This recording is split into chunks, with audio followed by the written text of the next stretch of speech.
تحية محملة بالخيرات والنعيم عليك أيا كان مكانك في هذه الدنيا، أيا كان دينك، أيا كان جنسك، أيا كان جنسيتك. وحشتوني يا ولاد الذين. أخباركم إيه؟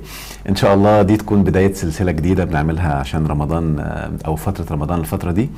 فهنبدأها النهاردة بإذن الله بسيكولوجية التزكية وكيف تعيش في ارتقاء على الدوام. يعني إيه الكلام ده؟ ويعني إيه التزكية؟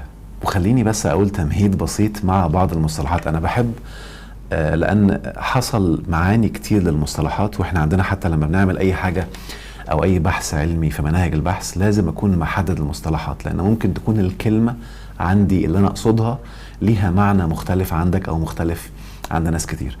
وعشان تعديل المصطلحات مهم هقول لكم نكتة أو موقفين حصلوا. موقف حصل معايا شخصيا وأنا صغير، وموقف كوميدي حصل مع أحد الأشخاص. الموقف اللي حصل معايا شخصيا وإحنا في اليمن، وتحية كبيرة لكل أهل اليمن الأحبة، أطيب شعب أنا بحبه من قلبي قوي. وإحنا في اليمن كان عندنا مدرس رائع كده، وجينا في الأواخر، انتوا عارفين بقى الطلاب في الآخر قبل ما الامتحانات تخلص بيبدأوا بقى يا أستاذ وعشان خاطرنا طب ممكن تلغي الحتة دي، طب الله يخليك الغي، احنا عايزين نلغي أكبر قدر ممكن من المادة العلمية علشان الامتحانات. فالأستاذ عمال يقول احنا بنقول له بقى يا أستاذ عشان طب دي الغيها عشان صعبة، يقول ماشي، وأنا الله أكبر واشطب ماسك القلم كده إكس من أول الصفحة لآخرها في الكتاب. وشوية طلاب تانيين طب يا أستاذ دي صعبة شوية تبقى رخمة ممكن تلغيها، ماشي، وأنا الله عليكم أنت راجل ينصر دينك، تك تك تك، لغاية ما تقريبا 3/4 الكتاب هو العيال يقولوا يا دكتور يا أستاذ ممكن تلغيها، ماشي ماشي ماشي. مهم فرجع البيت بقى منشكح خلاص. وبعدين داخل كده فبقول لبابايا ده الأستاذ بتاعنا عسل قوي قوي، فهو بص لي كده حس من طريقة مدحي إن الأستاذ عامل مصيبة، فقال لي تعالى هنا في ايه؟ قلت له ده لغينا تقريبا 3/4 المنهج. قال لي ازاي الكلام ده؟ وريني كده، هات لي الكتاب. يا بابا والله العظيم صدقني، وكل ما نقول له دي ماشي، طب الغي دي ماشي. قال لي يا ابني المدرس ما ينفعش هو اللي يعمل كده، مش بمزاجه.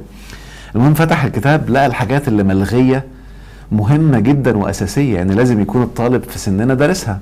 فقال لي بص بلاش كلام فاضي، ذاكر ان ده كلام مفيش حاجه اسمها كده الغيها. والله العظيم لغيها. المهم لقيتني هقفش مع والدي، قلت له خلاص ماشي ماشي حاضر حاضر، ورضيته كده. وانا بقى ماشي اذاكرها مين؟ والله ما انا مذاكرها، الاستاذ لغاها، ده راجل عسل، كل ما نقول له حاجه يقول لك ماشي، ده راجل زي الفل. المهم وتمر الايام ويجي ميعاد الامتحان، وادخل الامتحان يا راجل يا طيب. واهل اليمن عارفيني دلوقتي، واللي عارف اللهجه اليمنيه فاهم كويس قوي انا بقول ايه في تحديد المصطلحات. اتاري انا كمصري كلمه ماشي في مصر معناها اوكي وحاضر، وكلمه ماشي في اليمن معناها لا، يعني ما شيء. وبالتالي كل ما كان الطلاب يقولوا الغي حاجه يقول لهم ماشي يعني لا انتوا جننتوا. ورحت الامتحان لقيت تقريبا مش عارف 80% من الامتحان من الحاجات اللي كان بيقول عليها ماشي، وسقطت في الماده دي. عشان بس اختلاف المصطلحات، والمصطلح اللي عندي معناه كان مختلف عن المصطلح اللي عنده. مثال تاني برضو حكاه لنا احد اساتذتنا في علم النفس، كان في اعاره في دولة من دول المغرب العربي، تقريبا تونس. فبيقول بقى لسه رايح جديد بقى وما يعرفش اي حد خالص، فخلص المحاضرة بتاعته في الجامعة واستشف كده ان في طالب يعني متميز وذكي وكلام من ده، فقال له بقول لك ايه تعالى هنا، يعني انا لسه جاي جديد وبتاع، فانا لسه ما اعرفش اي حاجة في البلد، فعايزك تشوف لي كده فرخة حلوة كده على ذوقك، لا تكون كبيرة قوي ولا صغيرة قوي، عشان ايه يعني انا لسه ما اعرفش المكان هنا وما اعرفش اي حاجة. والواد يقول له يا استاذ بجد؟ قال له ايه يالا في يالا فرخه يا استاذ؟ يا عم في يا عم انت؟ اتاري فرخه عندهم يعني بنوته صغيره. وهو يقصد دجاجه او فرخه يعني تشيكن يعني. فاختلاف المصطلحات احيانا بيعمل مصايب، زي ما للاسف، ويمكن هقول زي ما للاسف دلوقتي، لان للاسف الشديد بيلعب ناس كتير قوي دلوقتي على التلاعب بالمصطلحات. يعني فيكم ناس بيسمعوني الان اول ما يسمع مصطلح طاقه يبتسم ويرتاح لأنه عنده معلومات حقيقية عن الطاقة، وفي حد تاني تم التلاعب في عقله، فبقى أول ما يسمع مصطلح طاقة يبقى ضلال وشعوذة وخزعبلات وديانة أخرى وأعوذ بالله واللهم ارزقنا الثبات. فده لعب في المصطلحات للأسف. فأنا بحب دايما لما أكون بتكلم في حاجات أساسية في حياتنا بحكم شغلي في علم النفس، بتعمل تأثيرات سيئة جدا في حياة الناس لو لم يدركوها، إن أنا أبدأ أوضح المصطلح وأبين له عشان أسميها بأساميها. فاكرين برنامج سميها بأساميها؟ سميها بأساميها تعرف تستمتع فيها. فمصطلح الزكاة لأنه من أهم وأخطر المصطلحات في الدين، الشيطان حرص على تشويهه والتلاعب فيه وإبعاد الناس عنه إبعادا سيذهلكم وإحنا ماشيين في الحلقات النهاردة لما تعرفوها. وهتعرف أصلا إن إحنا يعني حتى هقولك إيه، إحنا جايين الأرض عشان نتزكى وبنعبد عشان نتزكى، والرسل جايين لنا والكتب السماوية جاية عشان تتزكى. فلو لم تتزكى نهار أبوك انت رتتات خلاص بقى مش عايز أخبط. ففي ناس أصلا ماشيين في الحياة كده يعني أهو ماشي زي ما هو بالبركة. يعني ساعات بقول لهم كده، يعني بتلاقي جاي يقول لي أنا بعمل كذا وبعمل كذا وبظبط عيلتي وبظبط أهلي وعايزين نعيش حياة كريمة وأهلي يكونوا كويسين. أقول له أنت جاي زي القطة كده. ما القطة كده بالظبط، العصفورة كده بالظبط، جاية عايشة طول النهار عمالة تجري على أكل عيشها وترجع تأكل ولادها وتقعد تبني العش وتبني المسكن وتبني كذا. احنا مش جايين عشان كده. انت مش مخلوق، ربنا كرمك على سائر المخلوقات وأعطاك الأمانة اللي هي الحرية والعقل والتصرف بحرية في الحياة، وسخر لك ما في السماوات وما في الأرض عشان تبقى حياتك كلها عمال تجري على أكل عيشك وتشتري حاجات ومسكنك ومأمنك وملبسك وكل الكلام اللي للأسف، ركز معايا في الجملة الخطيرة دي، كل الكلام اللي هو حقوقك.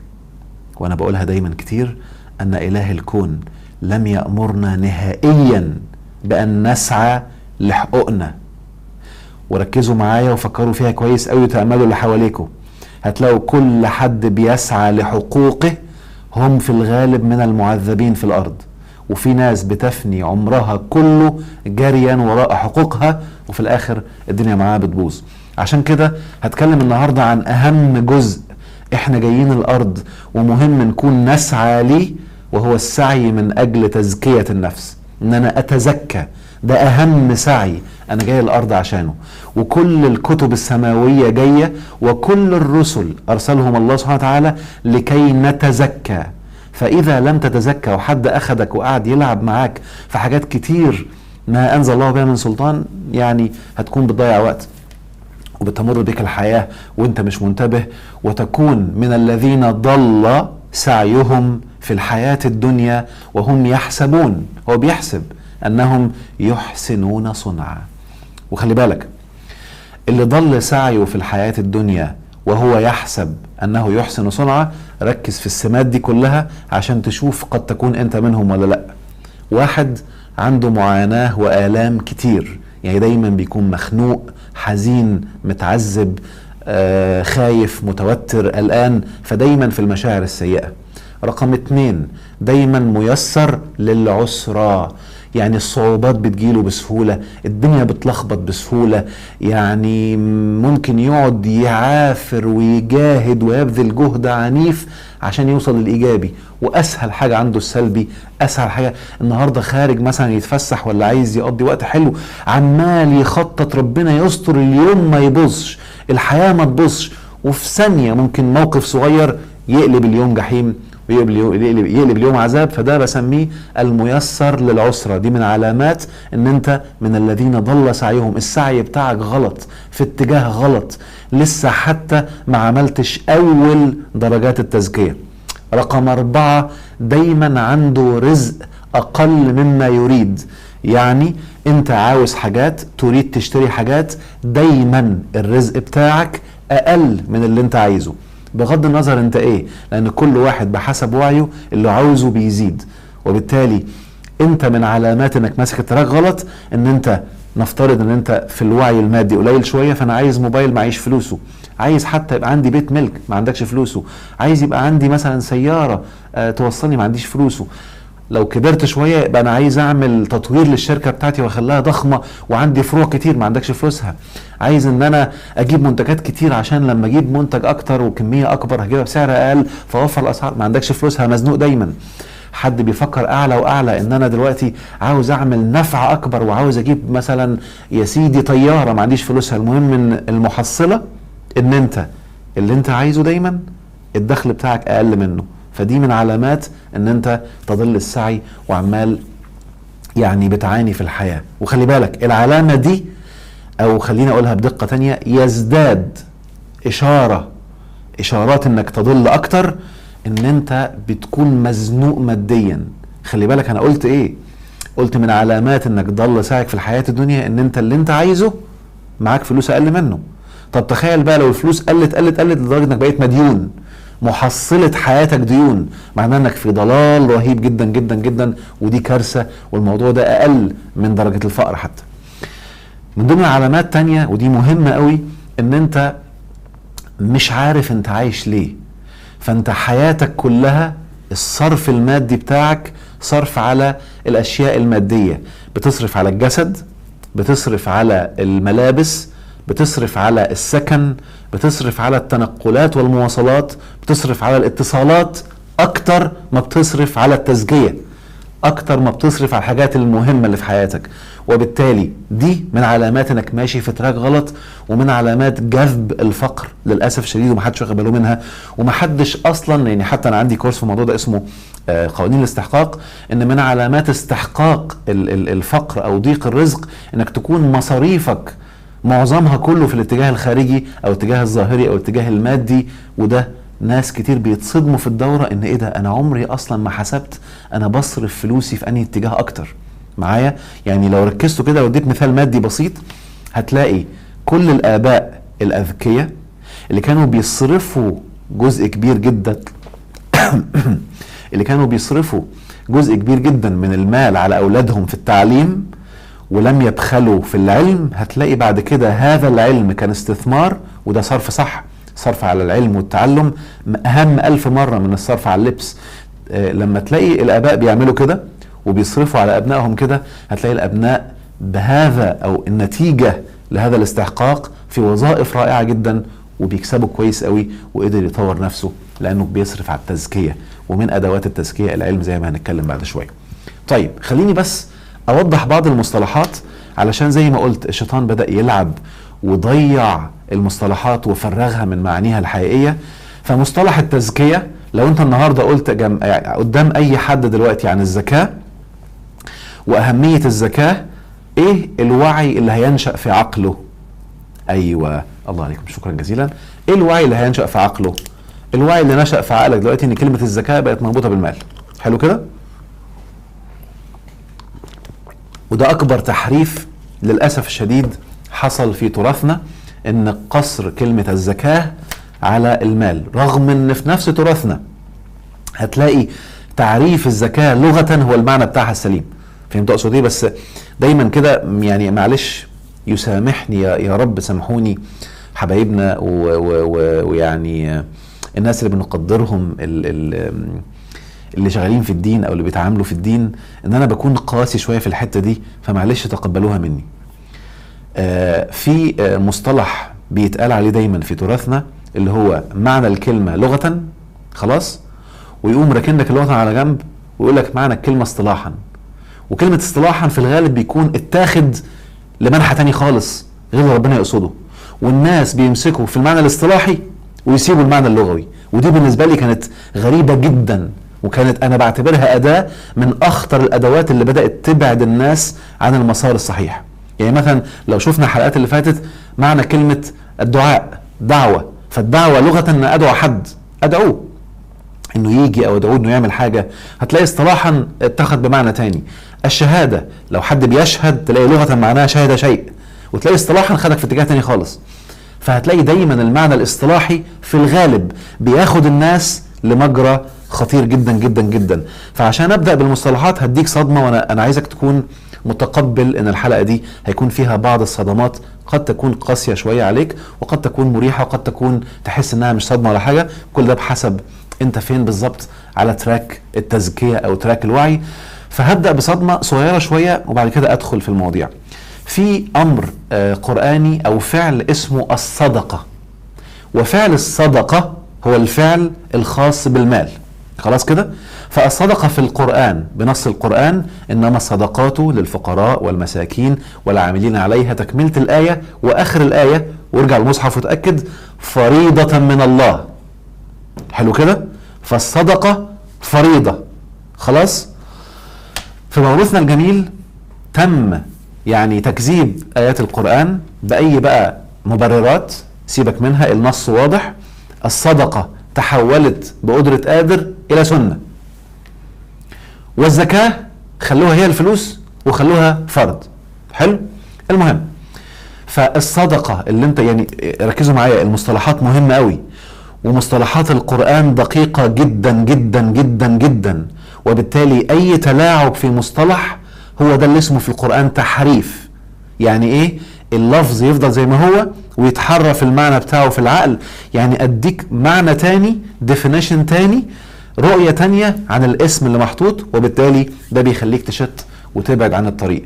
فلما تم تحريف معنى الصدقة وخلوها سنة، واتاخد معنى الزكاة وبقى بيتقدم بنفس معنى الصدقة، انتزع المعنى الأروع والأعظم للصدقة من معناه وتم التركيز فيه. ولو شفت حد بيتكلم عن الزكاة دلوقتي هتلاقيه بيتكلم عن الزكاة وفي شروط الزكاة ونسبة الزكاة وكله بقت خلاص ما عادش غير معنى واحد وهو الفلوس، والمعنى الرئيسي الرهيب اتشال منه. مع ان الصدقة هي وسيلة ممكن تكون من 100 وسيلة للزكاة لتزكية النفس، فالصدقة وسيلة لكن مش هي الحاجة الرئيسية الكبيرة. خلاص؟ في حاجات أهم وأخطر 1000 مرة. خليني الأول أحدد بعض المصطلحات. يعني إيه كلمة زكاة اللي أنا بالعامية بقولها التزكية دلوقتي؟ يعني إيه؟ عارف لما أنا، خليني أرسم لكم مثال بسيط كده. خلينا يا مخرج اديني كده حتى من الشاشة. أيوة، لو أنا النهاردة قلت إن إحنا في عالم مادي دلوقتي، العالم ده في الأبعاد الثلاثة. خلاص؟ بعد يطلق عليه الطول، لو ده الأطول يعني مثلا، وبعد يطلق عليه العرض، وبعد آخر يطلق عليه العمق أو الارتفاع. فده اللي بيطلق عليه البعد الثالث أو ال 3D. ال 3D هو اللي احنا عايشين فيه كعالم مادي، ولكن العالم اللي النفس عايشة فيه ده بعد مختلف تماما، أبعاده أكتر من 3. في البعد الرابع والبعد الخامس والسادس والسابع، وفي ناس بيقولوا إن هو ممكن يوصلوا لغاية 19 أو 11. بغض النظر هي غير مرئية، وبالتالي مش هدخلكم فيها دلوقتي. أنا هتكلم بس في البعد الثالث دلوقتي هنا، أو اللي احنا عايشين فيه كمادة مش كنفس. خلاص؟ ركز معايا. لو أنا عايز دلوقتي معايا مثلا قلم، شايف هنا قلم أهو، فالقلم ده قريب من الأرض. شايفين دي الأرض أهي، دي الارض اهي، لو خليتها كده اهو، فدي الارض. خلاص؟ حلو. فالقلم محطوط هنا على بعد مثلا المسافة دي، قول يا سيدي 10 سنتي من الارض، وانا هزكي القلم ماديا، هخليه يرتفع فيبقى هنا. حلو. هنا زكيته على مستوى الارتفاع فبقى اعلى، فالتزكية في احد معانيها ان انا برتفع، جاي منها الرفع والرقي. حلو. بس هنا بتكلم على المادة دلوقتي. لو انا النهارده في واحد في وظيفه، الوظيفه دي هو مثلا بياخد مرتب كذا، فانا زودت الفلوس وزودت البوزيشن الوظيفي، اسمها زكيته، تزكى فارتفع وبقى اعلى. خلاص؟ انما مثلا عربيتي عايز ابيعها، فعايز اعلي سعرها فهزكيها، فحط فيها مثلا اوبشن تاني، اخلي التكييف اوتوماتيك، اعمل فيها كذا، اركب فيها سنسورز، فكل دي انا بزكيها عشان تتزكى. وبالتالي هنا بتكلم عن التزكية المادية. خلاص كده؟ طيب انتبه كده، لو انا قعدت اتعلم فبقى الوعي بتاعي كان شيء قبل ما اتعلم، وبعد ما عرفت معلومة ونورت في عقلي انا تزكيت. التزكية دي ما هياش تزكية مادية نهائي، هي تزكية بعض الناس بيسموها معنوية، أنا بحب أسميها طاقية لأنها في بعد غير المادة. فهي تزكية على مستوى الطاقة، الفكرة دخلت، المعلومات زودت النور جواك، فحصل تزكية للنفس.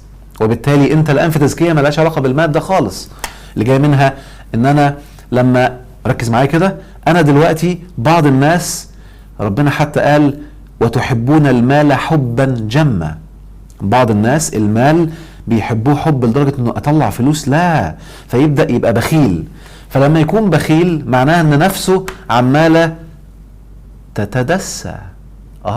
فتزكى عكسها تدسى، تزكية عكسها تدسية. قد أفلح من زكاها وقد خاب من دساها. فأنا النهاردة علشان أخلي نفسي تتزكى في الحتة دي، وبالتالي تعالى أنا هاخد جزء من فلوسي وهطلعه، فده هيكسر عندي حب المال فيحصل تزكية للنفس. حلو. عشان كده بقول ان الصدقة وسيلة من اجل الزكاة، العلم وسيلة من اجل الزكاة. كذا حاجة تانية نتكلم فيها بعد شوية ان شاء الله. انا لازلت بس بشرح معنى الزكاة كمصطلح عشان هنحتاجه لما نبقى ماشيين. فانا كل ما اتزكى يعني معناها، تعال اديكم معنى مادي كده يوضح الصورة، وهرجع للمعنى المادي ده كل شوية. انت النهاردة جايب جهاز جديد، فالجهاز كجهاز كجسد زي الفل، الشركة مسلمهولك زي الفل، ممتاز، ده احسن حاجة وده اخر اصدار من الجهاز. هتلاقي كل شوية الشركة بتقولك حصل تطوير في السوفت وير، روح تزكى، زكي السيستم بتاعك. يعني ايه زكي السيستم بتاعي؟ يعني هدخل اونلاين وهدخل انزل الابجريد بتاع السيستم، فهيحصل تزكية، اللي هم ساعات بيترجموها ترقية للموبايل، من فيرجن لفيرجن، من سوفت وير لسوفت وير. معايا؟ يمكن ساعات بيستخدموا ترقية من موبايل لموبايل تاني، بس هنا بتكلم عن السوفت وير. فالعملية اللي انت بتعملها الان ان السوفت وير ما كانش بيعمل حاجة، او كان ضعيف في حاجة معينة، او كان فيه باجز او بعض الحاجات مش مظبوطة، او كانت بتتعمل بس في طريقة ايسر بتطوير اعلى، فانت بتدخل اونلاين، يحصل اتصال كونكشن، ينزل داونلود، تابلوده وتشغله، يتعمل له ابلاي، يشتغل، الجهاز تزكى الان، يعني بقى في احدث اصدار.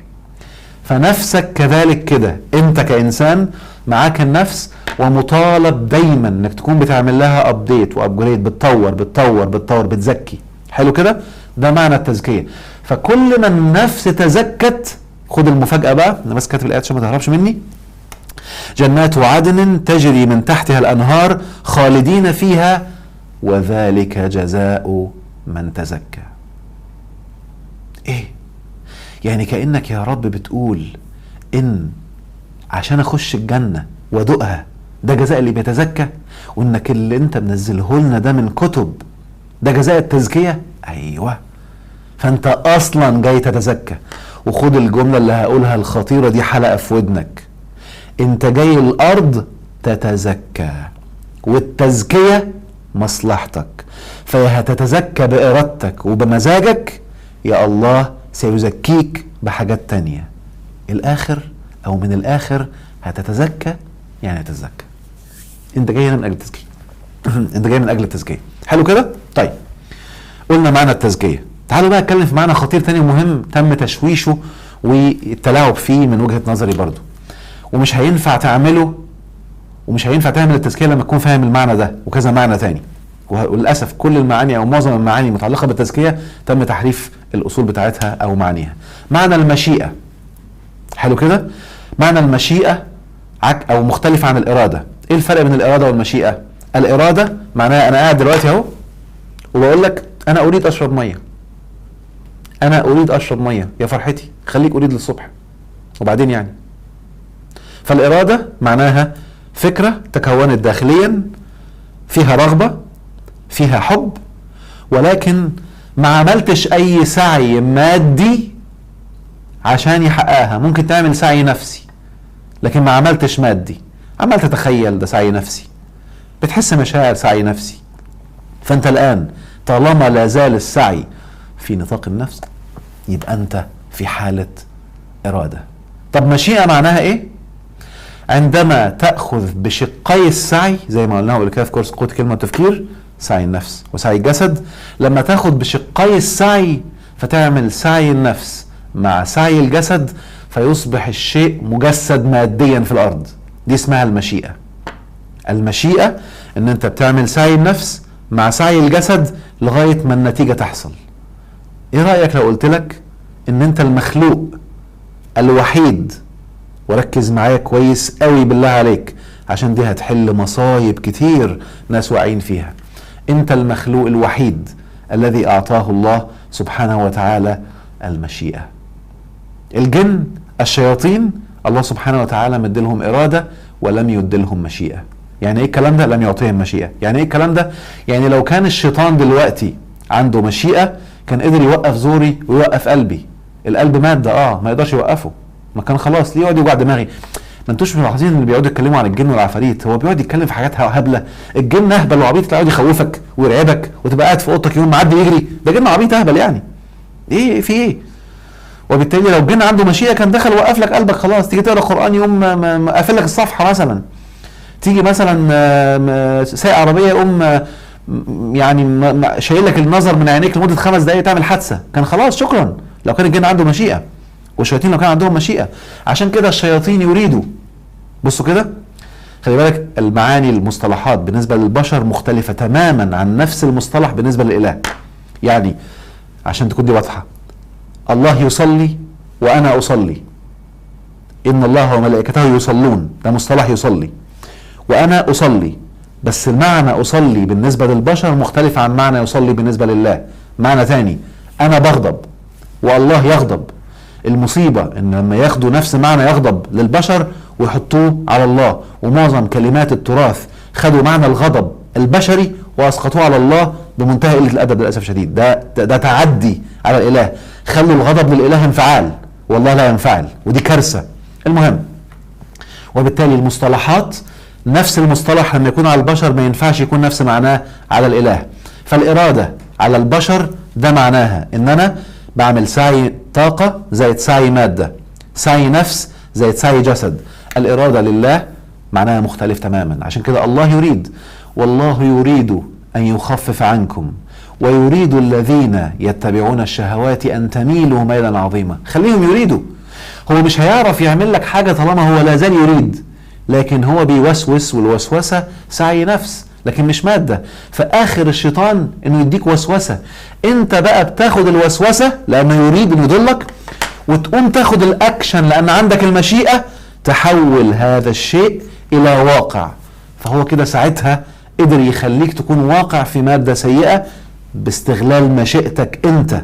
عشان كده يوم القيامه هيجي الشيطان بنفسه، وربنا قال كده: وما كان لي عليكم من سلطان إلا أن دعوتكم فاستجبتم لي.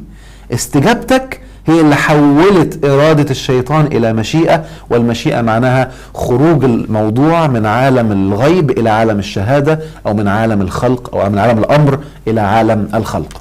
خلقت خلاص. حلو كده؟ فركزوا معايا بقى.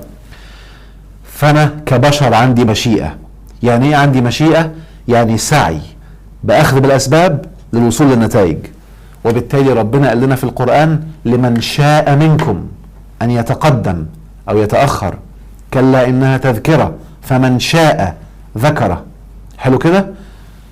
يرزق من يشاء بغير حساب، إنك لا تهدي من أحببت ولكن الله يهدي من يشاء. شاء أنت وأنا ههديك. إيه ده؟ ثانية واحدة. يعني اللي بيقولوه بقى ان ربنا بيهدي اللي بيشاء بالمعنى الكاذب على الاله، كأن ربنا كده استغفر العظيم يا رب يعني قاعد بيبص علينا وانا اخترت ده ما هديه يلا هديه، واخترت ده ما هديهوش يلا ما هديهوش. فكلنا بقى قاعدين يا رب والنبي خليني من اللي يقع عليا الاختيار انك تهديني. بالله عليك لو ده المعنى للآية للأسف متحرفة، ما شفتش تفسير بيتكلم عنها بالمعنى الحقيقي بتاعها للأسف، او بالمعنى الذي اراه انه حقيقي. ده برضو رأيي. وبالتالي فناس تقول لك: طب يا عم لو ربنا كده امال هيعذبك ليه بقى؟ ما هو ما شاءش. صح كده؟ عشان كده فمن شاء فليؤمن ومن شاء فليكفر. دي مشيئتك انت. لما الله يلاقيك بتشاء، يعني عمال تاخد السعي النفس مع السعي الجسد، عندها تستحق ان يهديك. عشان كده انك لا تهدي من احببت ولكن الله يهدي من يشاء. وصلت؟ شاء انت بس. يعني خليك طول الوقت عمال تاخد بالاسباب اللي في ايديك بحسب وعيك. خلي بالك انت ممكن تكون ما عندكش المعلومة بس انت تشاء، عمال تاخد بالاسباب اللي في ايديك. هنا انت تشاء. صدقني ربنا من حيث لا تحتسب هيطلع لك الحاجة اللي تطورك لانك فعلا تشاء. هدي معنى سريع جدا على المذاكرة بما اننا كلنا كنا طلاب عشان تفهم معنى المشيئة صح. وهطلع منه بقاعده انا قلتها قبل كده في كورسات كتير للشباب اللي عندنا في الاكاديميه عارفين المعلومات دي. انت نفسك تنجح، ولكن انت دلوقتي قاعد عمال تتفرج على التلفزيون، تخرج مع اصحابك، تضيع في الوقت. دي مشيئة ايه؟ ثانية واحدة كده، في كاميرا بتصورك، دي مشيئة ايه؟ مطنش، المذاكرة مش في دماغك، ده سعي النفس. عمال تضيع وقت، الوقت ما عندوش قيمة عندك، ده سعي النفس. وسعي الجسد، فاتح التلفزيون، قاعد على النت، خارج مع اصحابك، دي مشيئة ايه بقى؟ الله عليك، دي اسمها مشيئة رسوب. فانت الان تشاء الرسوب حتى ولو كنت مش عايزه. المشيئة بتاعتك مشيئة رسوب. واحدة مرعوبة انها ما تخلفش، وخايفة انها ما تخلفش، ومعقولة ممكن اخلفش، ربنا يستر، لا لا لا، وفي حالة رعب انها ما تجيبش عيال، دي مشيئة عقم. وصلت؟ لان اللي بتخاف منه بقوانين ربنا في الكون بيطلع لك. الناس من خوف الفقر في فقر، والناس من خوف المرض في مرض. الخوف اصلا دي مقولة قديمة على فكرة من تراثنا، التراث الجميل، التراث فيه الاثنين، انا باخد منه الايجابي والسلبي بديله بالحاجات اللي انتوا عارفينها. المهم، وبالتالي ركزوا معايا كده بقى، فما فيش حاجه اسمها ان شاء، يعني انا والله العظيم انا كنت شايف النجاح، قعدت تعمل ان شاء الله مشيئتك. طب خد بقى القاعده دي بقى، ان لم تشأ الغنى وتسعى اليه فانت الان تشاء الفقر وتسعى الان اليه. ان لم تشأ الشيء الايجابي وتسعى اليه فانت الان في حاله مشيئه للشيء السلبي وتسعى الان اليه. يعني من الاخر عشان نسقط المعنى ده بقى على حلقتنا، اذا انت لم تشأ التزكيه وما كنتش حاططها في دماغك وبتسعى يوميا برؤية واضحة للتزكية اللي هي سبب دخولك الجنة، وهتكلم بعد شوية هي سبب الرحمة وسبب التقوى وسبب حاجات كتير جدا وسبب الفتح وسبب كل حاجة إيجابية، التزكية. خلاص؟ وبالتالي إن لم تشأ التزكية فأنت الآن تشاء التدسية، ونفسك تتدسى يوما بعد يوم. وده سبب المشاكل اللي الناس عايشينها في الحياة، والأمراض النفسية والاكتئابات والحزن والألم والرعب والخوف والفوبيات والتشنجات والفقر والضيق واللخبطة اللي حاصلة لناس كتير في الأرض، لأنهم لم يشاءوا التزكية وإنما شاءوا التدسية، وأفعالهم اليومية كلها أفعال تدسية. يبقى ده مصطلح مشيئة مهم يكون واضح في ذهنك. المصطلح اللي بعد كده مصطلح أو معنى الرحمة. للأسف الشديد معنى الرحمة واسم الله الرحيم من المعاني أو من المصطلحات اللي تم تحريفها عن معناها الحقيقي، وتم تحريف معنى الرحمة إلى أحد المعاني التالية. اسم الله الرحيم تم تحريفه إلى اسم الله الحليم، أو اسم الله الودود معايا، أو اسم الله الرؤوف. انتوا متخيلين دول أسماء مختلفة، يعني دول 4 أسماء: رحيم، حليم، ودود،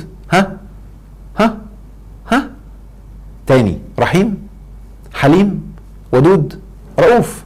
حلو. فالرحيم لأنها مهمة جدا، التلاعب فيها وصل لأنها تتلغي خالص، ولما تسمع كلمة الرحمة تفهمها ال3 دول. شفت الضلال وصل لغاية فين؟ وبالتالي تعال بقى أقول لك معنى الرحيم والرحمة، عشان هي من أهم معلومات الحياة، عشان بيها بتحصل التزكية، وكل ما تتزكى تستحقها أكتر. لأنه هو لك إيه؟ يا رب ما تحاسبناش بعدلك، حاسبنا برحمتك. ده تعرف إن اللي بيقول الجملة دي واحد مش فاهم معنى كلمة رحمة، وحط معناها يا رأفة، يا حلم، يا ود. لا، ومعلش يعني، وكأنه معناها والله العظيم من أكتر الحاجات اللي بيقشعر بدني لما بسمعها، لما بسمع المقولة المكذوبة دي: يا رب ما تحاسبناش بعدلك، حاسبني برحمتك. يعني من الآخر يا رب لا تكن حقاني، وكن بكوس ووسايط. اوعى تمشي بالعدل يا رب، اوعى يا رب، الغي آياتك يا رب انك تحكم بالحق يا رب، الغي آياتك يا رب، ونضع الموازين القسط ليوم القيامة، الغيها يا رب وخليها عشوائي. خليك رحيم، خليك حنين يا رب. معايا؟ مرة كنت مع احد رجال الدين الاعزاء بحبهم على المستوى الشخصي يعني، وكان شدد عليا قوي شد كده في ان يعني وانت بتفكر تفكيرات مختلفة والكلام ده. فقلت له بص، انا والله بحبك، بس عايز اقول لك معلومة كده عشان انا عايز اثبت بيها حاجة. فقلت له ايه؟ قلت له بص انا هطلب منك طلب بس عايزك تراعيني، ممكن؟ قال لي ماشي. قلت له بجد هتراعيني؟ قال لي اه هراعيك. قلت له طب عشان خاطري احلف انك هتراعيني. قال لي جرى ايه في ايه؟ والله العظيم هراعيك. قلت له حضرتك ما سمعتش نهي قرآني بيقول ولا تقولوا راعنا؟ لان اللي بيراعي معناه ما هوش حقاني، ما هو هتبقى حقاني يا هتراعي. فلا تقولوا راعنا وقولوا انظرنا، يعني بص على اعمالي، بص انا عامل ايه، ما تراعينيش. فالمشكله ان معنى راعنا ما حدش بيتكلم عنه في التراث خالص يعني، وكل الكلام لان التراث خد الناس لحاجات هوائيه عشوائيه كده، وبقى بيتعاملوا مع الناس بمبدأ راعنا اللي هو يا رب ما تحاسبنيش بالعدل، حاسبني بمراعاتك، والنبي بالفهلوه كده، والنبي فوت. ده كلام فاضي، ده منهي عنه في الدين، ده نهي قرآني عمري ما سمعت حد بيتكلم عنه. فكنت قلت شفت حضرتك بقى، هو اتلخبط ساعتها، شفت ده اللي اقصده، اتباع الناس للتراث وفهمهم الديني بنظاره التراث خرب الدنيا. شيل النظاره دي، بص على الايات، طلع معانيها، ارجع بص على التراث بعين انتقاديه، خد الايجابي ارمي السلبي. وبالتالي مهم جدا اكون فاهم بقى ان معنى الرحمه من الاخر بالبلدي كده معناها وصله. يلا يا سيدي، عشان كده المكان الوصله اللي ما بين الام وابنها اللي بينزل منه الاكل اسمه الرحم. فربنا سبحانه وتعالى عامل عندنا الرحم عشان ندرك نوع الاتصال اللي بيننا وبين الاله. وبالتالي يعني من الاخر ركزوا معايا كده، عارف اتصال الواي فاي اللي انت دلوقتي ممكن تكون ماسك الموبايل وفي رحمه بين موبايلك والانترنت، عمر الداتا ما هتجيلك على الموبايل الا برحمه، بوصله، سواء وصله بقى وايرد بسلك او وصله من غير سلك واي فاي. ده معنى الرحمه القراني. وبالتالي هتلاقي دايما ربنا بيقول ايه؟ عبدا من عبادنا اتيناه رحمه من عندنا، يعني في كونكشن جديد حصل، رحمه يعني اتصال. ممكن لو جبناها بالتكنولوجي يا اتصال بقى واي فاي ولا انفراد ولا بلوتوث، رحمه اتصال، كونكشن يو اس بي ولا كونكشن ايا كان بقى يو اس بي سي، كونكشن اتصال. اتيناه رحمه من عندنا، خلاص بقى في رحمه، ساعتها هيجي له حاجه عن طريقها، وعلمناه من لدنا علما. فالكونكشن اللي حصل بينه وبين الاله ده نزل علم منه، بقى في نوع من الاتصال بينك وبين الاله، وصله، حصلت رحمه، نزلت معلومات، نزل الهامات، نزل وحي، فلازم قبلها يحصل كونكشن. وصلت كده؟ فلما يتم هذا الاتصال اسمها رحمه. خلاص؟ وبالتالي لما انا اقول بقى بسم الله الرحمن الرحيم، يعني انا استشعر ان الله سبحانه وتعالى الرحمن المتصل بكل شيء في الكون، يعني ابقى واعي ان انا بستشعر اسم الاله وعيني شايفه ان بينه وبين كل شيء في الكون وصله، فانا بطمئن وبهدأ ان بهذه الوصله هقدر احقق ما اريده، ساعتها هبدأ. فالتسمية مهم جدا انك تكون واعي فيها المعنى ده. فالمعنى كل ما يكون حاضر في ذهنك كل ما يكون يعني الفوائد بتاعته حاصلة في حياتك. طيب ده مصطلح الرحمة. في مصطلح مهم جدا دلوقتي عايزين نتكلم فيه، مصطلح التقوى. يعني ايه مصطلح التقوى؟ هعدي عليه بسرعة عشان ما نضيعش وقت كله في مصطلحات ونخش بقى في حاجات في صلب الموضوع الحلقة ممكن تزيد عن الساعة ان شاء الله. فلو اي سوفت وير فصل ارجعوا على اليوتيوب. احنا مع بعض دلوقتي في الانستجرام، احنا ما شاء الله معديين 8000 ونص شباب حاضرين على الانستجرام. ربنا يوفقك يا رب، وان شاء الله تكون حلقه نافعه ليكم. لو اي حاجه قطعت ان شاء الله اتوقع انستجرام طوره شويه وهيزيد، لو قطع اليوتيوب شغال في اللايف. المهم، فاحنا دلوقتي 11 وربع، احنا مستمرين مع بعض ان شاء الله. فمهم جدا اكون فاهم بقى ان التقوى بالمعنى، هقولها بالبلدي بسرعه كده عشان الموضوع واضح، ان انا بيحصل حاله يعني زي برزخ، البرزخ ده بيتكون لكي يحميني من شيء، وبالتالي من يتقي الله يجعل له مخرجا. يعني انا لما بعمل افعال معينه، هذه الافعال بتنشئ مجال طاقي زي برزخ صغير بيفصل بين اتنين، بيفصل بين حدين. خلاص؟ البرزخ اللي حصل بعملية التقوى بيفصلني ما بين المشاكل ويخرجني الى الحاجات الايجابيه. عاوز تفهم المعاني اللي ربنا اداها لنا عن البرزخ، بص على الميه اللي في البحر، ميه مالحه وميه عذبه، بينهما برزخ لا يبغيان، مجال طاغي غير مرئي، ما هوش ماده، ما فيش حتى مثلا بلاستيك ولا حاجه، لا يعني البلاستيك ده دلوقتي اللي حافظ الميه من الخروج ده بلاستيك، لكن انا بتكلم على معنى البرزخ، معنى طاقي مش مادي، هو مانع الميه المالحه تدخل في الميه العذبه، ده برزخ لا يبغيان. في برزخ ماسك كل كوكب وكل مدار، ده برزخ ماسكهم، لا الشمس هتخش على القمر ولا القمر هيخش على الشمس، ده برزخ. افتح البيضة هتلاقي فيه برزخ، بس البرزخ ده قشرة مادية ماسك الصفار عن البياض، ده تجلي مادي يصور لك البرزخ ماشي ازاي. تخيل بقى لما انت بتعمل عملية التقوى اللي منها العفو بيعلي الطاقة الإيجابية جدا. فخلي بالك بقى، اللي في شيء سلبي او اللي في موقف سلبي بتكون طاقته متساوية مع طاقة الشيء اللي هو فيه. فلو انا في مشاكل، مصايب، ديون، فده طاقتي زيه. الطاقات قلنا قبل كده للي درس طاقة ان الطاقات المتشابهة تتجاذب، خلاص. فانا لما اعمل فعل يؤدي للتقوى زي العفو، وده اقرب للتقوى، وان تعفو اقرب للتقوى. عارفين العفو معناه ايه؟ اللي احنا بنسميها بالعامية تسامح. ان انا لما اكون جوايا غل وعايز انتقم منه وعايز اعلمه الادب، بص عليا كده، دي طاقة ايجابية. يا ويلي واشوف فيك يوم لازم ادوقه من نفس الكاس ده، انت اسمك يعني حسيت ان في نار طالعه مش نور، حاجه حراره كده، غل، طاقه سلبيه. فالطاقه السلبيه لبعض الناس اللي شايلين الغل بقى، خلي بالك الغل الان قنوات مخصصه للغل والحقد على السياسيين، على الرجال، على الاعلاميين، على الصحفيين، على اللي هم الناس اللي ظاهرين. فانت بتبقى قاعد جواك طاقه غل مش واخد بالك. قناه خلتها تغل على حاكم، على سياسي، على زميلك، على حد في دين مختلف، بقت قنوات مخصصه للغل المقرف ده. فانت لقيت جواك طاقه غل. حلو كده؟ يعني يا باشا ايا كان انت مين، لو انت عاوز تعمل تقوى سامح اي حد. كل ما تتسامح ربنا هيطلع لك مخرج. ما تجيش تقول لي انت عندك مشاكل مثلا مع حاكم ولا مع حد سياسي وجواك غل منه ومستني مخرج. يا عم تسامح هيطلع لك مخرج، وبعد كده اعمل اللي انت عايزه، ربنا هيحاسب، او اعمل السلوك اللي ربنا امرك بيه. لكن بغل وبحقد دي طاقه سيئه، طاقه مدمره. نرجع بقى لموضوعنا.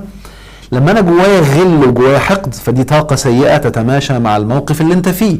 لما تعمل فعل من افعال التقوى لانك بتراعي الله، مش حاطط نفسك مكان الاله وانت اللي هتحاسب وانت اللي هتعمل، فجأة الطاقة بتاعتك بتتحول لطاقة إيجابية، فيحصل تقوى.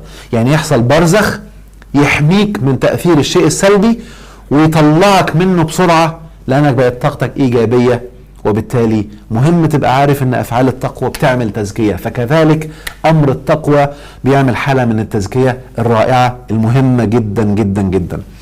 حددنا كذا مصطلح، خليني أقول لك بقى بعض الآيات المهمة جدا اللي لازم تفهمها. ولولا فضل الله عليكم ورحمته ما زكى منكم من أحد أبدا ولكن الله يزكي من يشاء. احنا فهمنا فعل التزكية، وفهمنا ان التزكية مهمة جدا جدا جدا. خلاص، ربنا بيقول بقى لولا فضل من الله ورحمة ما زكى منكم أحدا. وخلي بالك، وعشان ربنا يؤكد ان الرحمة اللي مقصودة في الآية غير الرحمة اللي في الدماغ اللي بعض الناس فاهمينها، اللي هي والنبي راعيني معايا. الآية بتقول ايه؟ ولكن الله يزكي من يشاء. يعني ثانية واحدة بقى، أنا سأشاء إن ربنا يزكيني وهعمل حاجات معينة، الحاجات المعينة دي ستنشئ رحمة، فلما تنشأ الرحمة هيحصل التزكية. يعني مش أنا اللي بزكي نفسي، ده أنا في أفعال بعملها بتحصل التزكية نتيجة. عشان كده في آيات تلاقي ربنا بيقول في القرآن إيه؟ ولا تزكوا أنفسكم هو أعلم بمن اتقى. الله، يعني إيه؟ ما تجيش تقعد تتكلم عن نفسك حلو عشان تزكي نفسك قدام حد، لا، ربنا اللي عارف. وأكبر دليل إنه هنا بيتكلم عن التقوى، إنه بيتكلم عن تزكية النفس من جوه. ما تقولش بقى أصل أنا اتقي، أنا الورع، انا المقيم الليل، انا العبد المخلص لله.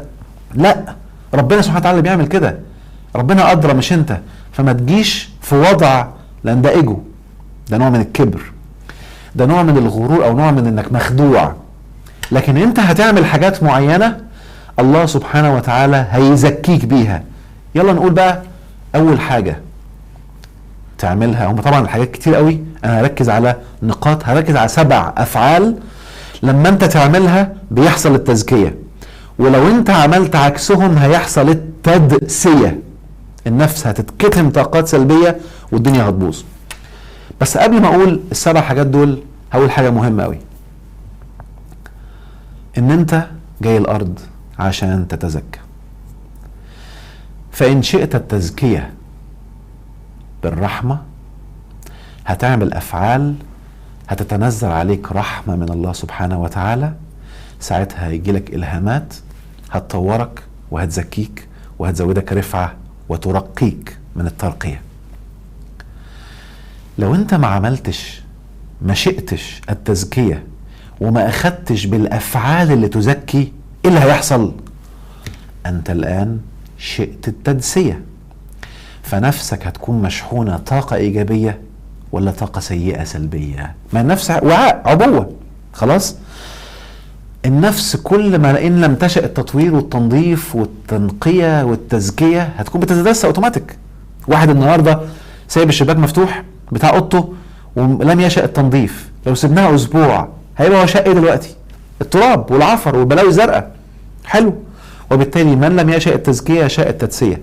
يوم اللي يحصل في النفس بقى، ركزوا بالله عليكم، لان ده هيفسر لكم حاجات كتير جدا جدا في حياتكم. وده الموضوع، ده الحلقة دي كلها في صلب معنى الطاقة. وانا بشكر الله سبحانه وتعالى كل مرة بقول الجملة دي، ان انا درست الطاقة، لاني عمري ما كنت هفهم الكلام ده لو ما فهمتش المعاني الطاقية، لان النفس اصلا طاقة.